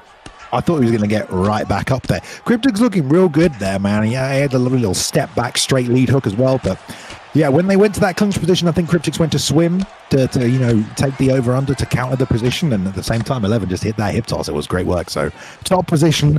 And this comes back to what we talked about with Usman off his back, not having a great stat, and that's real smart of 11 Bravo to get him down here. So from this top position, he should be able to ride it through. I did think for a second off the ground and pound from the postured up side saddle position there. He was going to lose it. He was going to give it up. But oh no, we're still here with a minute on the clock. 11 Bravo, people in chat talking about how good of a wrestler he is. I think we've seen a little bit of it so far, doing good control, but not done a ton of damage. And if I'm him, man, especially with a minute left, you got to get some head health down, get the block broken up a bit, try and do something. Yeah, definitely. Still has some time here, a little bit over 30 seconds here. But like you said before, Kamaru Usman only 89 bottom control. Look at these huge ground and pound shots here, Bailey, trying to get some off, and he may have one more attempt at it last 15 seconds, but top control of 95 coming out for Rachmaninoff here. And so whenever you get Kamaru Usman on his back, Bailey, that's a good call, man. I mean, you can keep him there, that 89 bottom control. So I mean, that's just a good job to end that round off from was that 11 Bravo ending that round off? Yeah, Bravo, they're getting the takedown off the hip toss, holding top position. Some good ground and pound, nothing major, but it was a great way to come back from that first half of that round where Cryptic's really looked strong and really clean and smooth tonight. But now 11 Bravo find the target. Just as I say that, he gets caught with a left hook and cut as well. Dives on the takedown. There's that same pummel. So he did that immediately. That's like the reaction. Exactly. It looks like to me of Cryptic's is to hit that swim, and that's why he got hip tossed. So we'll see if 11 Bravo does exactly the same thing again. Yeah, I think that's immediately R1 and one of the punch buttons will do that. You got to hit it quick so you can get that swim. So Cryptic's, here is a see. Nice. That was lovely. Nice takedown there, coming through from that, 97 takedown defense, of Kamaru Usman. And now you got him on his back where he's 89. Just good stuff here from 11 Bravo. Yeah, and that is, I love to see that because that's that new patch before Christmas there, because he ducked under the lead hook and then shot a takedown, and that should be a takedown. That's like a perfect entry for a takedown, and he got it. So that's nice to see. But Cryptic reversed right here, in top position himself, now side control, not looking good for 11 after securing another lovely takedown right here. So let's see if Cryptic can get some revenge, man. He was on his back that whole first round, now landing some good side control elbows. Ooh. Which was such a problem. This is a different story here. Remember? Yeah, I do. Now, hey, Bailey, this is a different story here. Kamaru Usman top game 95 here.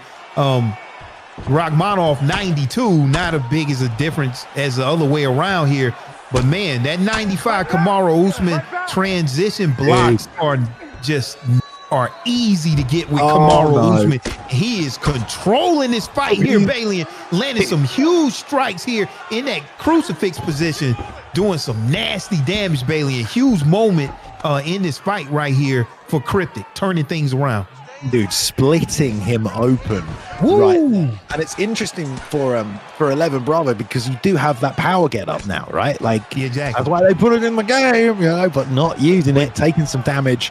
Orange on the doctor's stoppage meter there because of that massive cut. Swims, takedown, lovely work from 11 Bravo though. Let's see if we can get some revenge. That position. Interesting. Yeah, Bailey, you do have that power get up option, like you said. Do you want to pay the price to of the stamina cost to use that power get up is the thing in those situations. Dude, he just took it. Oh, look at that. I would have used it way sooner than that. That's another. I call that a chunk. Anytime you get that takedown, it takes a chunk of long-term stamina. Yeah. Now, Cryptic's totally turned this around, Bailey, and I think this definitely, I got this fight 1-1 going into the third.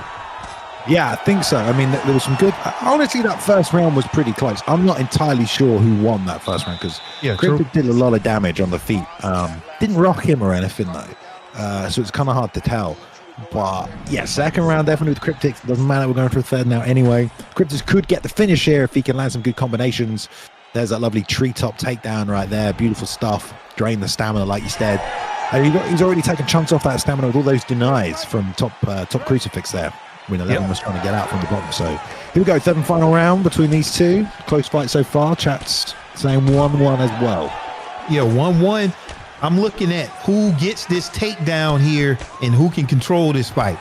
And now, so there it is. 11 Bravo gets the takedown. So let's see if he's able to control this, because that 89 bottom game, from Kamaru Usman is going to be tough to get out of this position here. But you don't want to get swept right from this position, So you want to kind of, you got time. Take your time, grind this out, and take your opportunities when they're presented. I wouldn't force anything at this point. Yeah, 11 Bravo doing very well with the takedowns here tonight as well, dude. I mean, it's going to be 4 or 5 he's hit now. Some of them have been really, really smooth. Even if he keeps and controls him here, though, there is a chance he hasn't done enough to win the whole fight. So I wonder if he'll try and look for a submission. Yeah, we haven't seen a submission attempt right here. So this is going to be interesting because Cryptic, he has enough energy. Enough stamina to get out of this position right here. Let's see if he's crafty enough to get back to his feet or then throw up some type of sweep. He's looking for that grapple advantage, I'm thinking, but didn't get it. But yeah, so just 11 Bravo, you can't win a fight on your back, Bailey. No, you can't. I mean, that was a great little pass there as well from 11 Bravo, just stepping over as Cryptic's trying to hit that get up. And it's now getting to the point where this clock is ticking down, man. It looked like 11 Bravo was in some real trouble. I don't know if he's taken a punch this round so far, Boxer.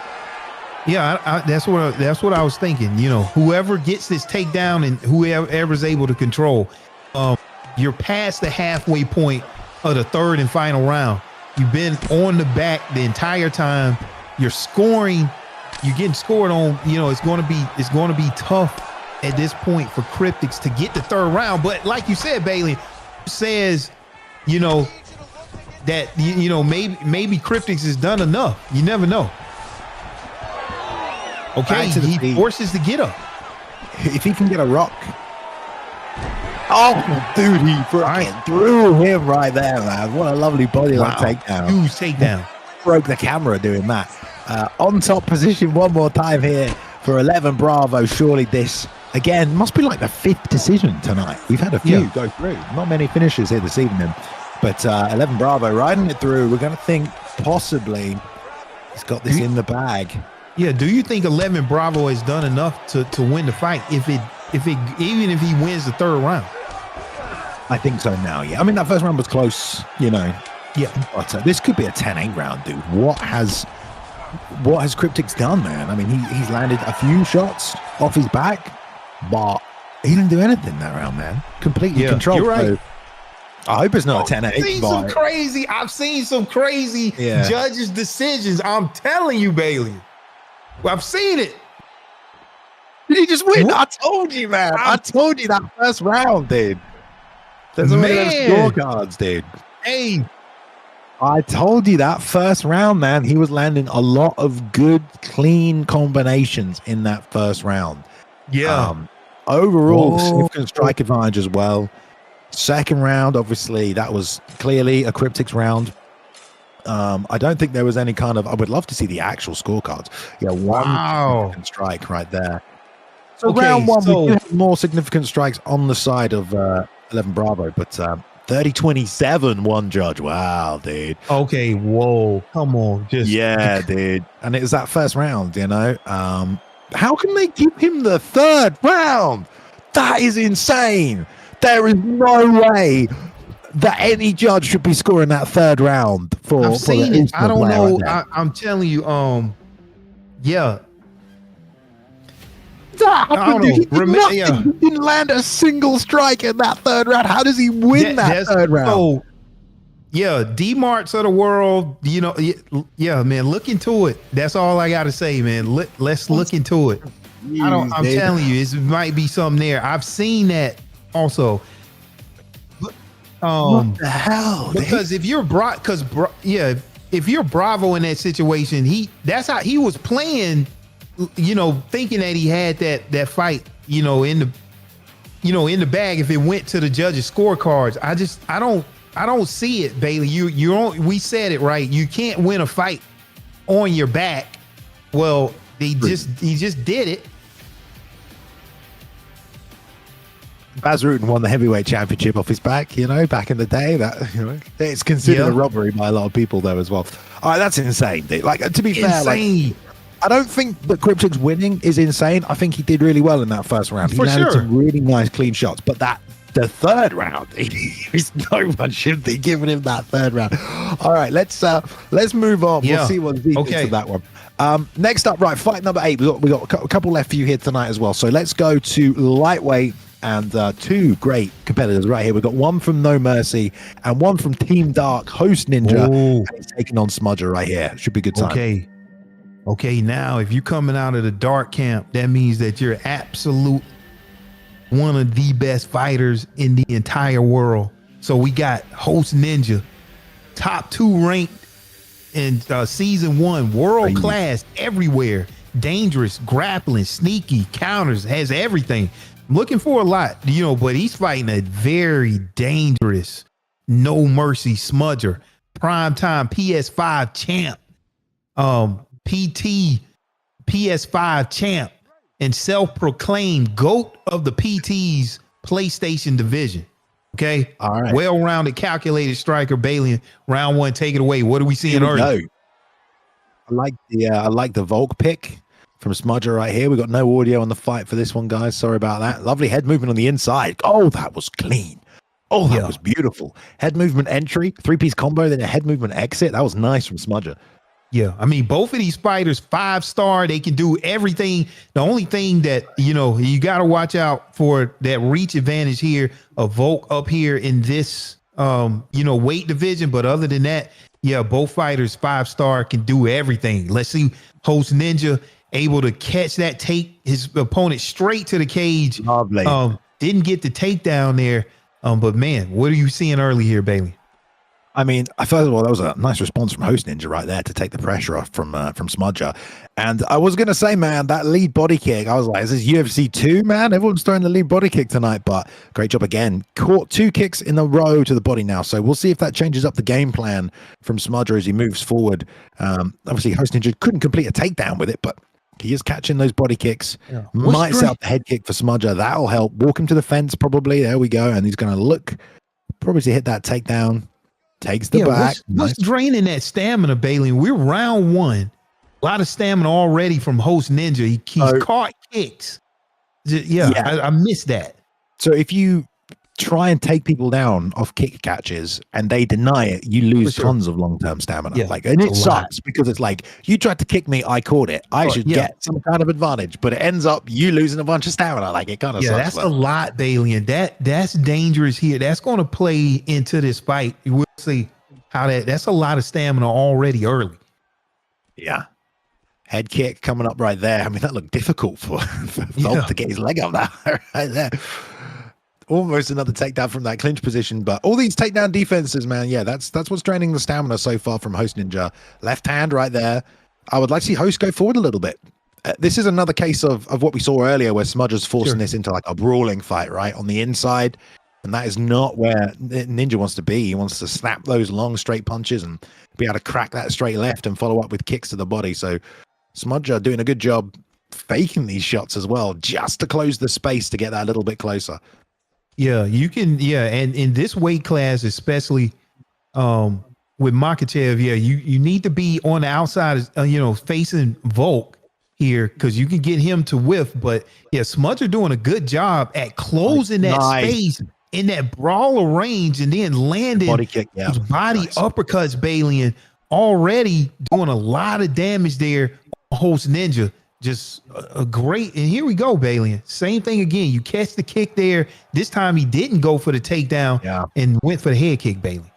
Yeah, I mean, like I get why, you know, you don't get much of catching that kick. It kind of sucks. You know, I'm not sure which one it is, but I think 2 and 3, you caught a kick, you had a guaranteed counter. Sure. I'm pretty sure. Yeah, you know? For sure. You had an advantage. Yeah, not the case anymore. Not the case in 4 either. You catch a kick, you're like, you know, you can do a few things, but if you try and take them down and it gets denied, it's not happening. And if you throw a head kick, chances are it's going to get blocked. It's not necessarily great. One of the good things you can do with it is something Ninja's doing, which is, you know, pushing him all the way back to the fence. All the way to the cage. But he's not able to do much once he gets there either. So, you know, I like the body kicks from the body kicks are working, but then when Ninja does block them, I don't know, man. Smudger should just keep going to the body with that lead body kick, chip away at that stamina, and also that rear uppercut to the body. He's firing as well. It's doing nice. And those denies like that, that's going to cost more stamina. Yeah, and we, you know, one thing I want to point out, we've seen Smudger in some wars, right? You know, he's very experienced here, and with this type of stamina advantage, up until this point, it's going to be, I want to see how Host Ninja deals with this adversity, but this is a good start right here. So you get in the sprawl position, you know, he missed that get up. Maybe Smudger used the power get up there and use some stamina. And that's where we're seeing this discrepancy kind of even itself out here. But it'll be interesting to see what Host Ninja does to close this gap in the stamina. Yeah, man. I mean, I like the boxing from Host Ninja. He's landing some good left hooks as well. That left uppercut will be there if he can time it because of all the ducks from Smudger. And, you know, if he goes lead hook, rear uppercut, that might catch him on something there. But again, if you're on the back foot like this, again, pressured, you got to try and get those slips off. There, step backwards from Cryptic. And, you know, Host Ninja did a great job just trying to move forward and take that space. Not Cryptic, Smudger, excuse me. Yeah, Smudger doing a good job right there, Bailey, and you know, swimming through. I like, you know, his octagon control here, and then, you know, just as I said, that Host Ninja takes the center of this octagon.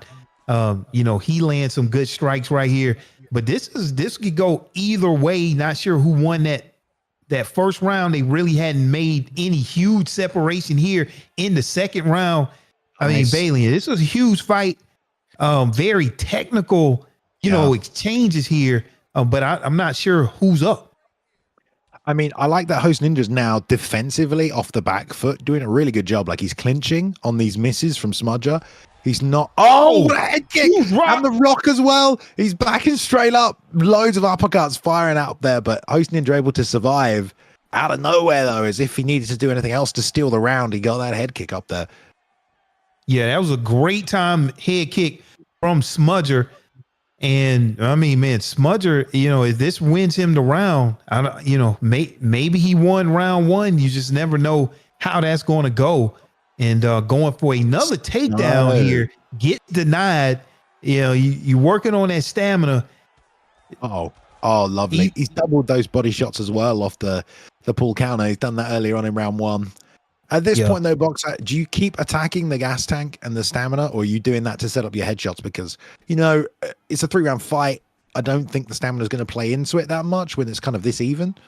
Yeah, exactly. I mean, you know, it's a nice balance, right? You know, at some point, you know, you definitely want to get that stamina to you where you have an advantage, but then, you know, now let's take advantage of that stamina gap. And then, you know, maybe now you start looking, you know, to do more exchanges. So, you know, Bailey, you know, I mean, for me, I'm going to go where there's least resistance right now. Maybe I keep going to the body, you know, don't fix what's the saying? Don't not broken. Yeah, exactly. There you go. You know what I was trying to say. Yeah, that's good. Lovely takedown. Way to counter that, though. I mean, that's good work from Host, who was doing great at the start of that second round until he ate that head kick, really, as well. So now in the sport position, working the body, that's going to chip away there. Let's see if the get up comes up from Smudger. Gets denied right here. Going to attack the neck. Denied there by Smudger as well. Right, the hips down is Ninja, but that get up's going to come off against the fence. So back to the feet. Not even 30 seconds of control time right there from Ninja, which is a shame. And we're a minute into this third and final round, right back where we were. Yeah, right back where we were. This is a very interesting fight. It's a left hand again, man. We talked about that earlier. Yep. And but I'm just looking at Smudger and what he's doing is, he's point fighting, very technical fight. And I got Smudger up in this right now. Yeah, he's doing a very good job with the defensive head movement and the inside boxing since the start of the fight. I really think that left hook is there though for host Ninja, man. Every time he's thrown and landed it, it's got a big hit reaction out of Smudger. I wonder if he'll go back to it. Like, lovely job by Makhachev right there. Look at that. Half guard sweep to the top from the back stack. Ninja now in top position, but like we said, only had about 30 seconds of control time and actually is going to give it up. I think he knows he needs a finish here, Boxer. Okay, yeah, that was interesting, right? Because we got host Ninja looking for that takedown the whole fight. Now, once he's actually on the top position on the ground, he gets up. So that tells me may think that he is down himself in this round and he needs to do more to get it done. Man, got to be careful. Like, he's trying to fire that left hook, his Ninja, but last time he did it, Smudger did a jab rear hook of his own and they both ate it. Oh, that was so nice right there, dude. Faded back, stance switch, single legs on the other side, dips under the hook, catches it. Lovely work. And, way to secure a win as well if you think you're 2 rounds up. If Ninja doesn't get up from this, Smudger's got it in the bag, I reckon. Yeah, it's going to be tough. I mean, in this game, obviously you don't want to be messing around with the judges too much, but in this case, it seems pretty clear. I mean, landing these takedowns, landing this huge ground and pound. It's a tough position. You take a lot of damage. It's easy to finish the fight from here and look at air, getting all type of rocks bailing, and this may not even go to the judges. He got and it. Wow, there it is. Dude. He got it, man. Smudger. Anytime you're able to take out somebody from the dark camp, Balian, that is a huge feat that you overcame. And it was in Balian's from the very start. From the very start, the stamina from host Ninja was drained from those takedown denials, off of those leg kicks, and then from there, I don't think he really could get going, like he wanted to. Didn't have enough stamina, Balian. Yeah, I think you're right, man. You've been calling out the stamina all tonight, and I think it has played a big factor, man. Like, it doesn't seem like it's that much, and sometimes it isn't because it doesn't really always affect your power. You can kind of trade back. You can still hurt your opponent when you're on low stamina, but you just can't be as efficient and work as much. And the punishment windows are a lot bigger because it takes, you have to recover more frequently as well. But it was a lovely takedown. That was my favorite part of that fight. Towards the end right there, Smudger step back, switch stance, level change, single leg, and then finishes it with ground and pound 20 seconds later. Great finish there from Smudger. Great performance as well. I think everyone thought he looked really good tonight. So Smudger looking good so far, man. I know he was a champion at PT Primetime. Yeah, Primetime champion right there as well. And yeah, you read this out, but the self-proclaimed GOAT of Primetime's PlayStation division. Well, he's looking good at the start of the new season over here. 3 fights left for you tonight, guys. Let's get them in, shall we? Let's go to bantamweight. I know some of you have been looking for this one. We've got Leaks the Great, and he is taking on Leon Staltz right here as well. Great fight. 2 bang bang bullies, guys. Yeah, definitely. For both of these guys, both of these fighters are very talented there. Leon Staltz been in the community since UFC 3, has had success and been champion in other leagues, hopes to make Bang Bang proud. All right. He's all around a heavy presser, smooth as silk. Leon Staltz. Okay, Leaks the Great, ESFL competitor for over 2 years. Title fight experience outside of ESFL, has beaten former champions in wagers. He's out here making money, Balian. Good looking guy in real life, by the way. Not from me. I haven't seen him, but yeah, Balian, we got a lot of experience, in this card. In this fight, round 1. Take it away. Yeah, man, it's nice to see Figgy, at bantamweight as well. These two are going to fight soon, so we're getting to see that. Also, props for the Cody Garbrandt pick, man. I still love playing Cody Garbrandt on this game. It's fun, man. You just got to not get hit, and you can destroy people, though. You can't take too many shots there on the chin. You will not recover quickly as well, so you got to be careful. But we'll see if Leaks mixes it all in. Love the southpaw rear uppercuts. Look at that combos here as well, letting the hands go, and hardly any stamina loss either as well. They're all on target. Rear uppercut to the body. Good southpaw work so far from Leaks. Yeah, this is thing. Yeah, this is thing. Whenever you're talking about Cody Garbrandt punch speed of 97, punch power of 98, but that chin is a 88. So just like you said, Bailey, you got a lot of power in your hands, but you can't take a lot of damage there. So yeah, let's see what Leaks is able to do with that. Oh, yeah, I mean, with Cody as well, you can just throw every combination out there. Everything. High level boxing, and the moves themselves are high level, so they come up really quickly as well. So you got super fast punches, and you can combo those punches. Going toe to toe with Leon right here, who really hasn't landed that much on Leaks. Leaks has obviously been a lot more active though. He's thrown a lot more punches, whereas it does feel like right now, Leon is trying to find that perfect shot. That one big punch is going to get a rock, and then he can snowball from here. But the southpaw work off the back from Leaks is real good. Slip left hand again, man. He's done that so many times. And it's because he's southpaw. It's because he can slip to the outside of the right and then just load and chuck the left back. You can come inside with the uppercut, or you can go left hook, and he's done a great job with it. Yeah, that's a very powerful combination, especially with that 98 power there. And you had that vulnerability off of the slip. You can't take too much of those, especially when you're using Cody Garbrandt here.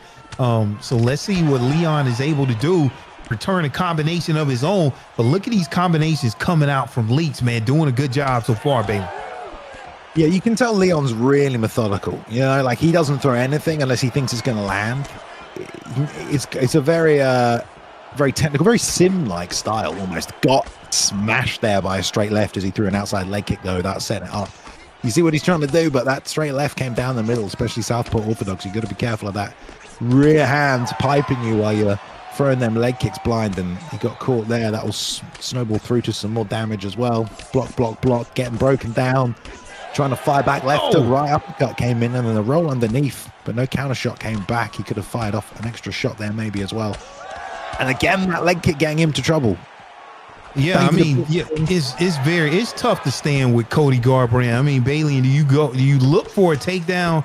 At any point, I don't see any hint of a takedown coming from Leon. But I mean, you standing here with Cody Garbrandt. I mean, at some point, man, it's just not going to end well for you. There we go. Got a huge rock, and man, Bailey is saved by the bell from a knockdown. Bro. I mean, man, Cody Garbrandt.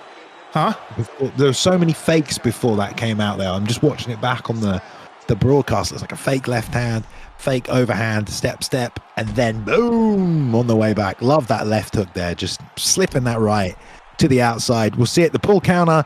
He goes again with a big left hook and then straight into this head kick. Doesn't miss a beat. Boom. Wow. Good thing the pull counter, rear hook, straight into the rear head kick. Damn, man, beautiful stuff. Yeah, you want to talk about combinations, being able to put them together. Definitely can do that with Cody Garbrandt. He almost can fight like he's a UFC fight, UFC 2 fight. Just throw whatever you want to throw. Oh damn, man! I mean, that ragdoll wasn't pretty. This is gonna be it. There we go. Leaks coming out tonight with the second round TKO. Dude, we don't see that very often. Like tonight, we've not seen a lot of TKOs. Yeah. Leaks looking on fire with the Cody Garbrandt pick, man. That was a real impressive performance. And there you go, man. Great. Yeah, stuff. I mean, when you do the Cody Garbrandt pickup, you're very confident with your offense and your striking, and it complements your play style to the point to where you can compensate for Cody Garbrandt having an 88 chin. Because with an 88 chin, I mean, you go out and you take any little bit of damage, you're going to be in trouble. But Leaks able to move his head, and not have to have that come into play whenever you're talking about 97 speed, 98 power. Like it's nothing you can do with that. So good job there by Leaks, man. Looking real strong, baby.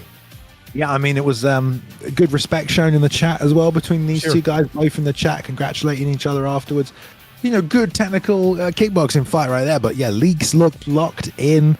Leon says so himself. And, honestly, I feel like having a bad chin, having a bad chin stat it just makes you more defensively, competent in that. You got to move your head, sure. man. You can't take those shots. You got to be careful. So I don't mind it at all if I pick up a character like that, because it just makes me more aware, more cautious of when I'm trading, and it just makes you more of an efficient fighter, I feel like. And man, Leaks led the dance from the start. He was on the back foot, but he was leading the dance the whole way through, landing the combinations, and gets a great win here tonight. He'll be happy with that one, I'm sure. And so with all of B3, former teammates, and there you go. But we've got 2 fights left for you now, guys, before the end of the evening. So let's go to the co-main event tonight. Great matchup. One everyone's been looking forward to as well. The return of Lemus Khan, aka PapaLemur, and he's taking on Wordlife, 2 absolute veterans of the Esports Fight League. So here we go. Let's take it on to lightweight, Boxer. Okay, for sure. Yeah, I'm looking forward to this fight. This is going to be a big fight, in general. But let's start out. PapaLemur, former ESFL champion in UFC 3, running for the most appearances in ESFL events across all games. Online MMA gaming competitor for 16 years. And we've been at this for a while, Bailey. Brutal leg kicks, vicious elbows, slick submissions. Wordlife, top 10 most fights in ESFL history.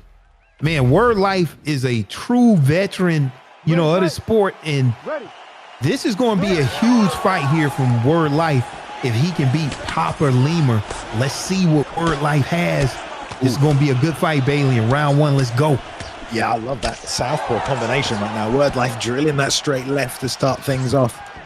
It's good, man. He can extend those combos, but Lemus is going to be able to read them. Lemus got some good leg kicks in him as well. We'll see if he uses them there off the teep. You don't see that every day, but that was good work. Push kick into it. Tries to plant and hit the body there, but the 1-2 from Wordlife coming in strong again, banging that straight left to lead things. Tries to level change, fakes it. We see the level change fakes, they come out often from Lemus Khan. He wants to level change into those leg kicks, but lands a nice over there, and I've got a beautiful little spin through there as well, Boxer. Yeah, exactly. I mean, whenever you fight Lemus Khan, PapaLemur, you're going to see some very creative striking, as we can see the takedown fakes, right into spinning attacks, pull counters, everything. Wordlife solid in every scenario. Hit it again. Let's see. I like the Octagon control here that Wordlife has Bailey and doing a good job, but man, look at there, Bailey, and sometimes that creativity can get you in trouble. And Wordlife able to land a huge, rear hook right into the slip. Got another one off after you finish saying that as well. Big weapon there for Wordlife has been that left hand so far. I'm loving all the stuff Lemus Khan puts together, but like you said, sometimes, because he's doing so much crazy stuff, it leaves him in like vulnerability states. Like right there, man, like 2 big shots, lost tons of head health, and he's also not sitting back trying to recover that right now. He's still pushing forward. He's done some damage with that lead elbow though. He landed 2 of them. He's cut the eye open on that right eye. We can't really see it from this side, but that is cut, man. If he can keep landing shots on it, he's going to do extra damage. Love how he's always jabbing and moving as well to get the angles he wants, and also to make it easier for himself to circle back to the center and get off the fence. Pull counter's not coming out there. There's the single collar elbow.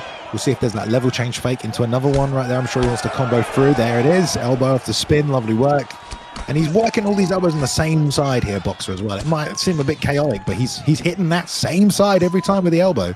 Yeah, you have to be careful. I mean, anytime that you're continuing to get hit from that same side and that doctor icon turns red, meaning that they're worried and they want to come in, look at that eye, it's just that extra pressure, that you have to now stay close, because you could now have a doctor stoppage. Now, as soon as we say this, Wordlife, comes back and cuts PapaLemur, Bailey. So, we got both fighters eye compromised there. So they got to be careful. We still got 2 rounds to go. And Bailey, what we see there, we saw a lot of pulls. We saw a lot of slips and miss, but nobody hurt. Both guys, man. Real close. Oh, that pull right there as well. That is the problem with the pull counter these days. Everyone knows what's coming back. Sometimes you can react in time, sometimes you can't. Like we saw with Leon and Lex, Exactly. or Leaks, I should say. He got the left hand off the Paul Camber, but right there, able to double pull, left hook, lands nicely right there. On that same side as all the damage from the elbow. You watch every time he jabs as well. Lemus Khan moves when he jabs, moves his feet, circles inwards, just gets better angles for himself as well. That's the highlight of the round. So yeah, that's the spinning elbow attack, right? I mean, that thing it's going to cut you. You got to watch out for that. So I really want to watch that eye of Wordlife, and how he mitigates the damage on that left eye, because that could come into play here in this fight if he takes any more damage on that, and the doctor is more concerned than what they are right now, Bailey. Yeah, I mean, I guess it's kind of hard. If he's orthodox, Lemus Khan's probably looking for those elbows is kind of what you can expect. Yeah, all that lead hook on that side, because all those elbows he's throwing are coming from orthodox. It's either lead leg kick into the spin, lead head kick into the spin, level change fake into the lead elbow as well. But it looks like he's just committing to the left hook right now, Boxer, and that's all he wants to do. Poor counter there from Wordlife. He's also got a damaged nose now as well. Again, circling. I love that circling off the back foot whilst jabbing, getting away from the left hand, and also circling back with the left hook. Nowhere gets a huge rock, Bailey. Yeah, we talked about that left hand. Oh, he's checking it. Here we go. He's checking it. You see, at this point, you have to stay glued to your opponent. This looks bad visually, but look, the cut is under the eye. It's under the eye. Let's continue to fight. I don't think that matters though, dude. Just role play a little bit. I just think it's like role play a little bit, mate. Oh my God. It could be so much worse. Thank God it's under the eye, Boxer. Yeah. Anyway, the doctor's taking a look. Oh God, dude, that went straight red after one more spin. Love the adjustment for Wordlife to get the takedown, bro. He's got to do it. He has to do it. He can still punch from the bottom though and do damage to that eye, honestly. Yeah, there we go. Yeah, exactly. But if you're down on the ground, the doctor isn't gonna come in and stop the fight, while you're on the ground. So this is where Wordlife wants to be. And you may not get back here if in the third round. So, man, Wordlife can really focus right now and get his transition denials. Wasn't able to get it there. He was in a great position. Got to be careful in Charles Oliveira, because if you get in Oliveira's guard, it's going to be tough. But Wordlife, he's so good here on the ground. And he got to the guard. And now Wordlife able to get into half guard, doing a good job. But it's just back and forth. These elbows, dude, are not going to be nice to take from full guard. Love the stack adjustment. Yeah, he's going to do big damage right. Oh my God, dude. He's going to get him. Oh my God. Yeah, at least, that's what you got to do. You got to go for it, Bailey, and that's what Wordlife is doing.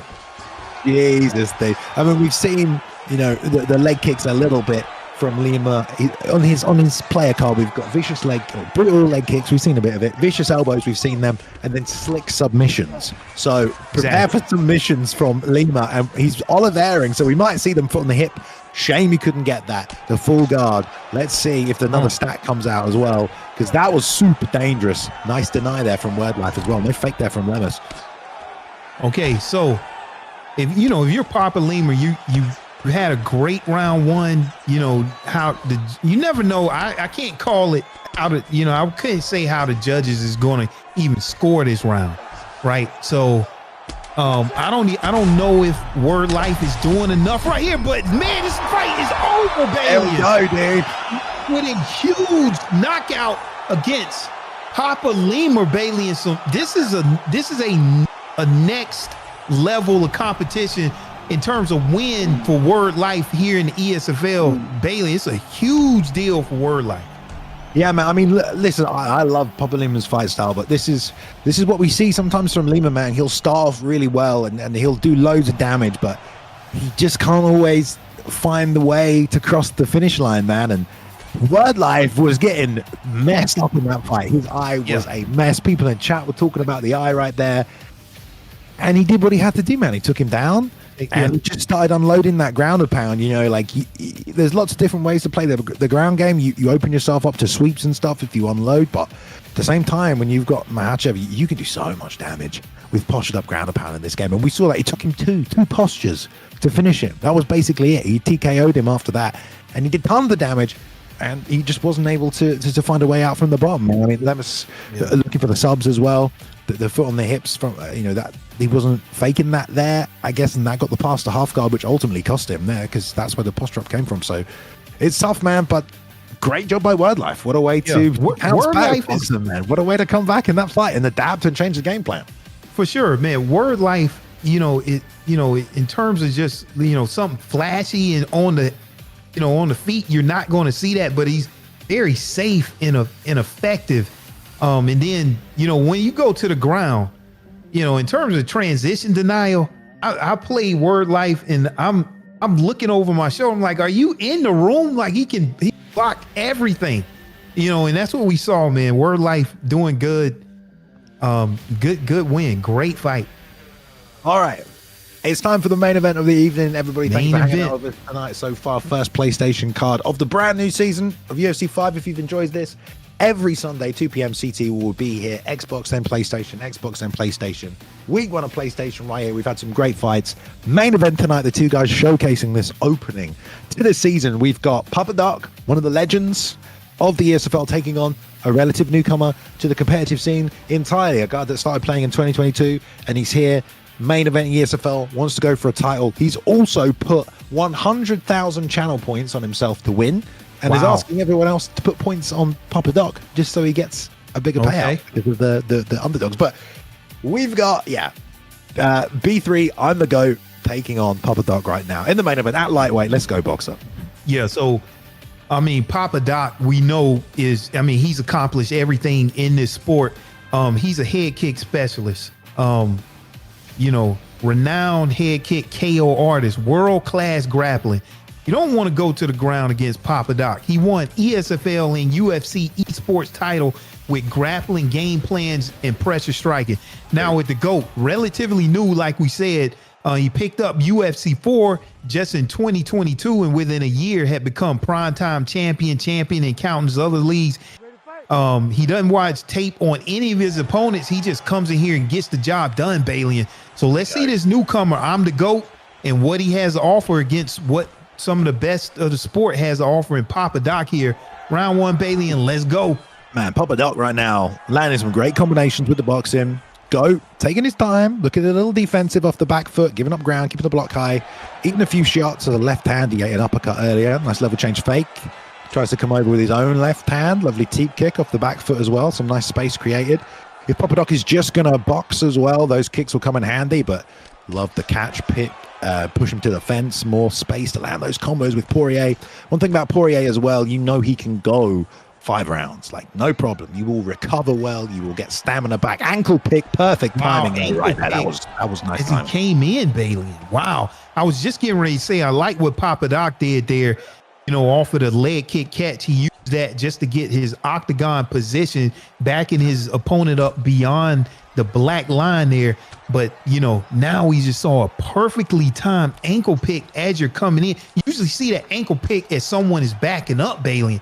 He hit it on an advancing fighter. And look at here, PapaDoc already in this submission position and using it to transition to the back here, Balian. I like that, man. He's got plenty of time. I would go for control over submission right now anyway. I mean, even if you do hit it, you're going to have to hit like 3 or 4 to get Islam out of there. So why not use it to take better position? That's also what the new system is for. A couple of denies right here as well, going to drain the long-term stamina, which is a game that PapaDoc can play as Poirier as well, especially if he hits that body up. So I like that, especially if he denies a few takedowns as well. But let's see if he can get some damage off here. The get up from GOAT. Nice job. Still on the body lock. Probably just going to walk away. He almost looked like he was going to drag down, but there we go. Back on the feet. Pull counter straight left. Nice snap counter. And a left hook behind it. Lead hook on the block, but the 1, 2, 3 slide out right there as well. A lot more activity coming out from PapaDoc so far. Yeah, PapaDoc doing a good job, and I like his octagon control where he's keeping this fight right here. Good counter hook. He has the more options like we talked about earlier. But look at here, GOAT able to get back to the center of the cage, and look at here, landing 2 huge hooks there on Dustin Poirier and an uppercut. Look at that head health. PapaDoc's got to get out of there, man. I don't know why he's trading, dude. I do not know why PapaDoc is standing toe-to-toe with no head health, inviting a brawl and getting tagged, man. You know, there's only pride involved in that. Like, he's got every reason to slide out a little and recover some head health. Maybe he doesn't want to give up the space at the center of the cage. Maybe he knows how important that space is and refuses to move. But that was kind of dangerous, man. Yeah, very dangerous. That was a big moment in that fight for GOAT, recognizing that and you know, and getting into that brawl. And one thing, he was able to, you know, also land that uppercut on the duck of PapaDoc. So, man, round one, I really can't call it, Bailey, and could have went either way. You know, maybe give that slight edge to PapaDoc just looking at the stats there. But it could go on either way, Bailey. I thought, you know, PapaDoc probably, but then there were a couple of good shots in there. Good check hook at one point there that caused a flash on the side of GOAT, and also he landed a couple of shots towards the end there in that sort of brawl. And now they're trading, man. Left hand for left hand, pull counter. Nice work right there as well. The 1-2-3. PapaDoc been using that again, comes back with another 1-2-3. Lovely level change. Let's see what he can do. This. Great takedown there as well. Yeah, okay. So, yeah, nice takedown there from GOAT. Now, let's see what he does. All right, you don't want to get into that guard of Dustin Poirier. You know, he still has that rubber guard, so you got to watch out there. But, you know, Makhachev pretty good on the top control here, landing some elbows. You know, Dustin Poirier not the best off of his back, you know, bottom control of 88. So he can control him here, and it's early in the round, Bailey. And so GOAT, you know, if he wants to do some damage on PapaDoc, this is the time to do it. I don't know if he has rubber guard anymore, is what we're being told in chat. There's the Darce lock. Oh, Let's okay. see. They got removed. Go take the back flat as well. Great job. Yeah, people are liking that a lot recently. Hit that Darce, take the back flat. You get the full mount out of it. No stamina. Great job there by GOAT. Knew the sequence to get to this position, and he's gonna be able to drain all the way down. PapaDoc goes for the fake. There's another fake. That was a denial right there as well. And now the armbar's probably going to come through. No, I believe he hit the right, man. Great job. He lost the race. All right, PapaDoc came out on top. Man, that's Bailey. I mean, you're doing a good job at calling it for me. I mean, you know, I'm trying to look at the stamina and then also look at that action to determine if it's a fake or if it's a transition block. But it goes so fast, and that's the game that you got to play now in UFC 5. I love the new submission. Yeah, man, it was super close. Like, you know, there's a lot going on. Like, yeah, it's a lot. Denial right there though as well. And you know, PapaDoc's in top position right now. There was some good damage from GOAT, but if PapaDoc can land a couple of elbows even from side control, he can definitely steal back this round in that top position. So, all right, so yeah, Dustin Poirier. All right, on top with PapaDoc right here. PapaDoc definitely a ground wizard in his own right here. Let's see what PapaDoc is able to do. And here we go. Good reversal, bro. Man, like, got reverse right there. Dude. I like that. Yeah, good job for getting reverse off of that Darce choke, Bailey. That was great, dude. Yeah, let's see if he does the same thing. No, he's going to fall through on it. And we're going to see the same thing again. He went right for it, Bailey. Yeah, trying to lock it up straight away this time. Now going to struggle. He's going to deny that one again right there. No stamina. Let's see if there's a window. There it is. Take side control top. Gonna crucifix. No, just get side saddle. PapaDoc has to watch the stamina here, though. He can't really do anything other than just wait and defend. And that's going to be end of the round as well. Another close round, Boxer. Okay, so this is the thing about that submission game, right? The first time they was in the submission battle, you saw a lot of fakes. Okay, and then the next one, you know, you're trying to play that mind game. The next time, I'm just going to go right for it. You know, either way, PapaDoc was able to recognize it and defend both times. Or, you know, it's, I mean, man, you know, high level stuff right there in that submission game. Yeah, definitely, man. You just give people a few different options and it becomes that guessing game, that rock, paper, scissors right there. So, jab to the body, met with the rear uppercut. Lovely job. I tell you what, GOAT is very good at, you know, countering, not necessarily in the traditional way, but block countering. You know, his block counters are really good. The rear uppercut, the lead hook, and that makes things difficult for PapaDoc. You know, there it again. The block, you know, great lead hook off the counter. Slip two though. Huge nice slip straight there. Combination coming out from PapaDoc. Looking strong. Trying to pressure. And I forget, Bailey, this is a 5-round fight. All right, so stamina is going to play later in these rounds. And I like where PapaDoc is at. All right, going to the cage here, going for this takedown, and he gets it this time, Balian. It still takes a lot of short-term stamina, Balian, but right now, GOAT on top, where he wants to be. He has a pretty big stamina advantage, from, with Dustin Poirier on the bottom control of only 88. And like you said, thanks in the chat, move of that rubber guard, so not necessarily the same fighter as we used to seeing with Dustin Poirier. That was again a lovely suplex there from the kick catch.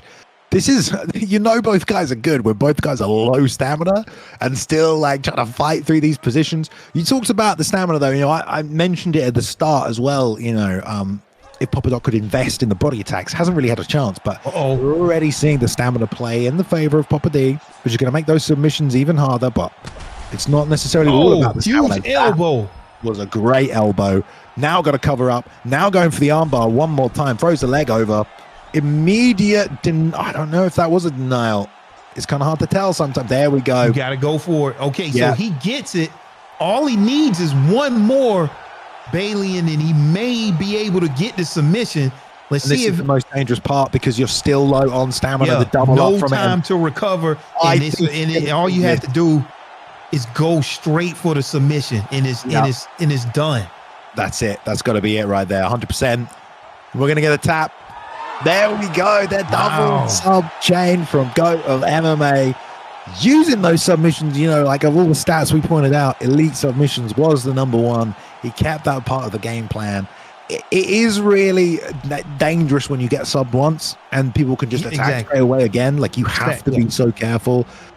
But even the stat differential there is big part of the game plan for GOAT. He has a much higher submission offense.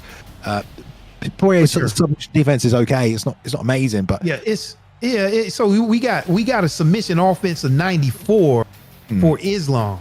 Okay, and then submission defense of 92 for Dustin. That's pretty close. So so the stats don't really play that much into it. And we were talking about the stamina like two minutes before that fight ended. I was like, there's not much. The stamina is going to make this hard to finish, but he still found the way, Boxer.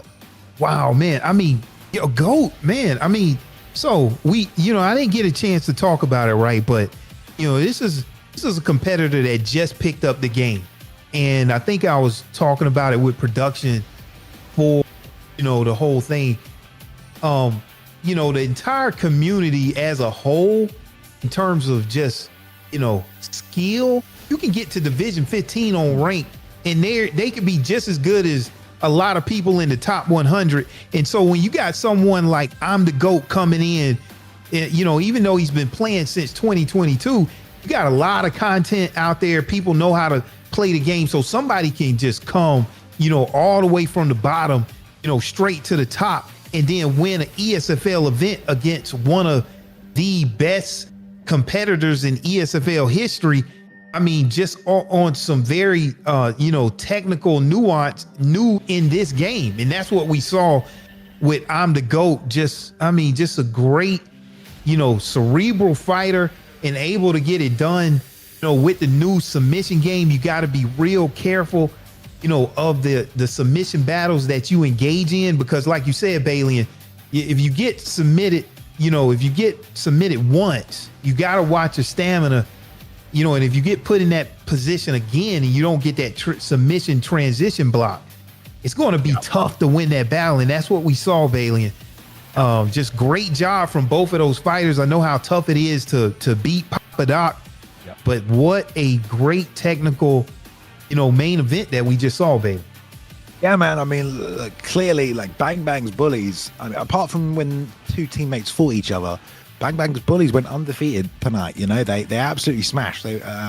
So that is a big part of that. ImTheGoat. He's from that team, so I'm sure B3 are going to be coming into this season looking to put a champion in that seat, get that strap on somebody. And the GOAT might just be the guy. We aren't making title fights just yet. This is the first card on PlayStation for the entire season, which is probably going to run about 12 weeks. So maybe 3 weeks in, if you got two guys that are undefeated 3-0, that will be a good first title fight. And if B3 ImTheGoat can keep winning, you know, he could definitely be one of the guys in there. Looked really good tonight. Obviously, Wordlife picked up a good win tonight as well. And For sure. all over the place, man. It was a bunch of close fights this evening. Have you got a fight of the night, boxer? Anyone in chat? Fight of the night? I wouldn't call this one fight of the night, but just the Treehouse and Spooky one was just so different, right? You know, I mean, you just saw everything, you know, that the ground has to offer and more. Yeah. So for me, that was one of the ones that just stands out. Because it was just so different. All right, man. I like that one too. Some people didn't like that one, but some grappling is a lot of fun, right? Yeah, there. for sure. All right. Well, thank you very much, everybody, for tuning in tonight. We appreciate you. Thank you for hanging out. The Esports Fight League will be back next weekend. It's Xbox next time.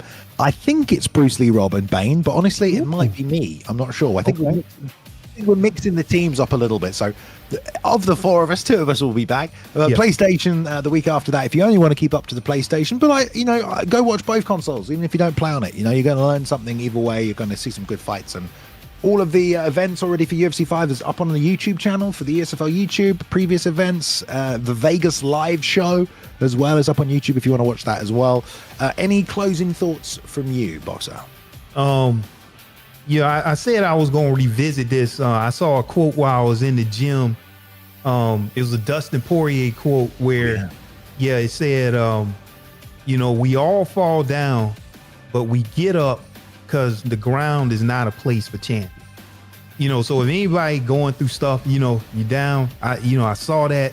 It really resonated with me. Wanted to bring that to the community, especially coming out from one of the, the UFC fighters. Saw that.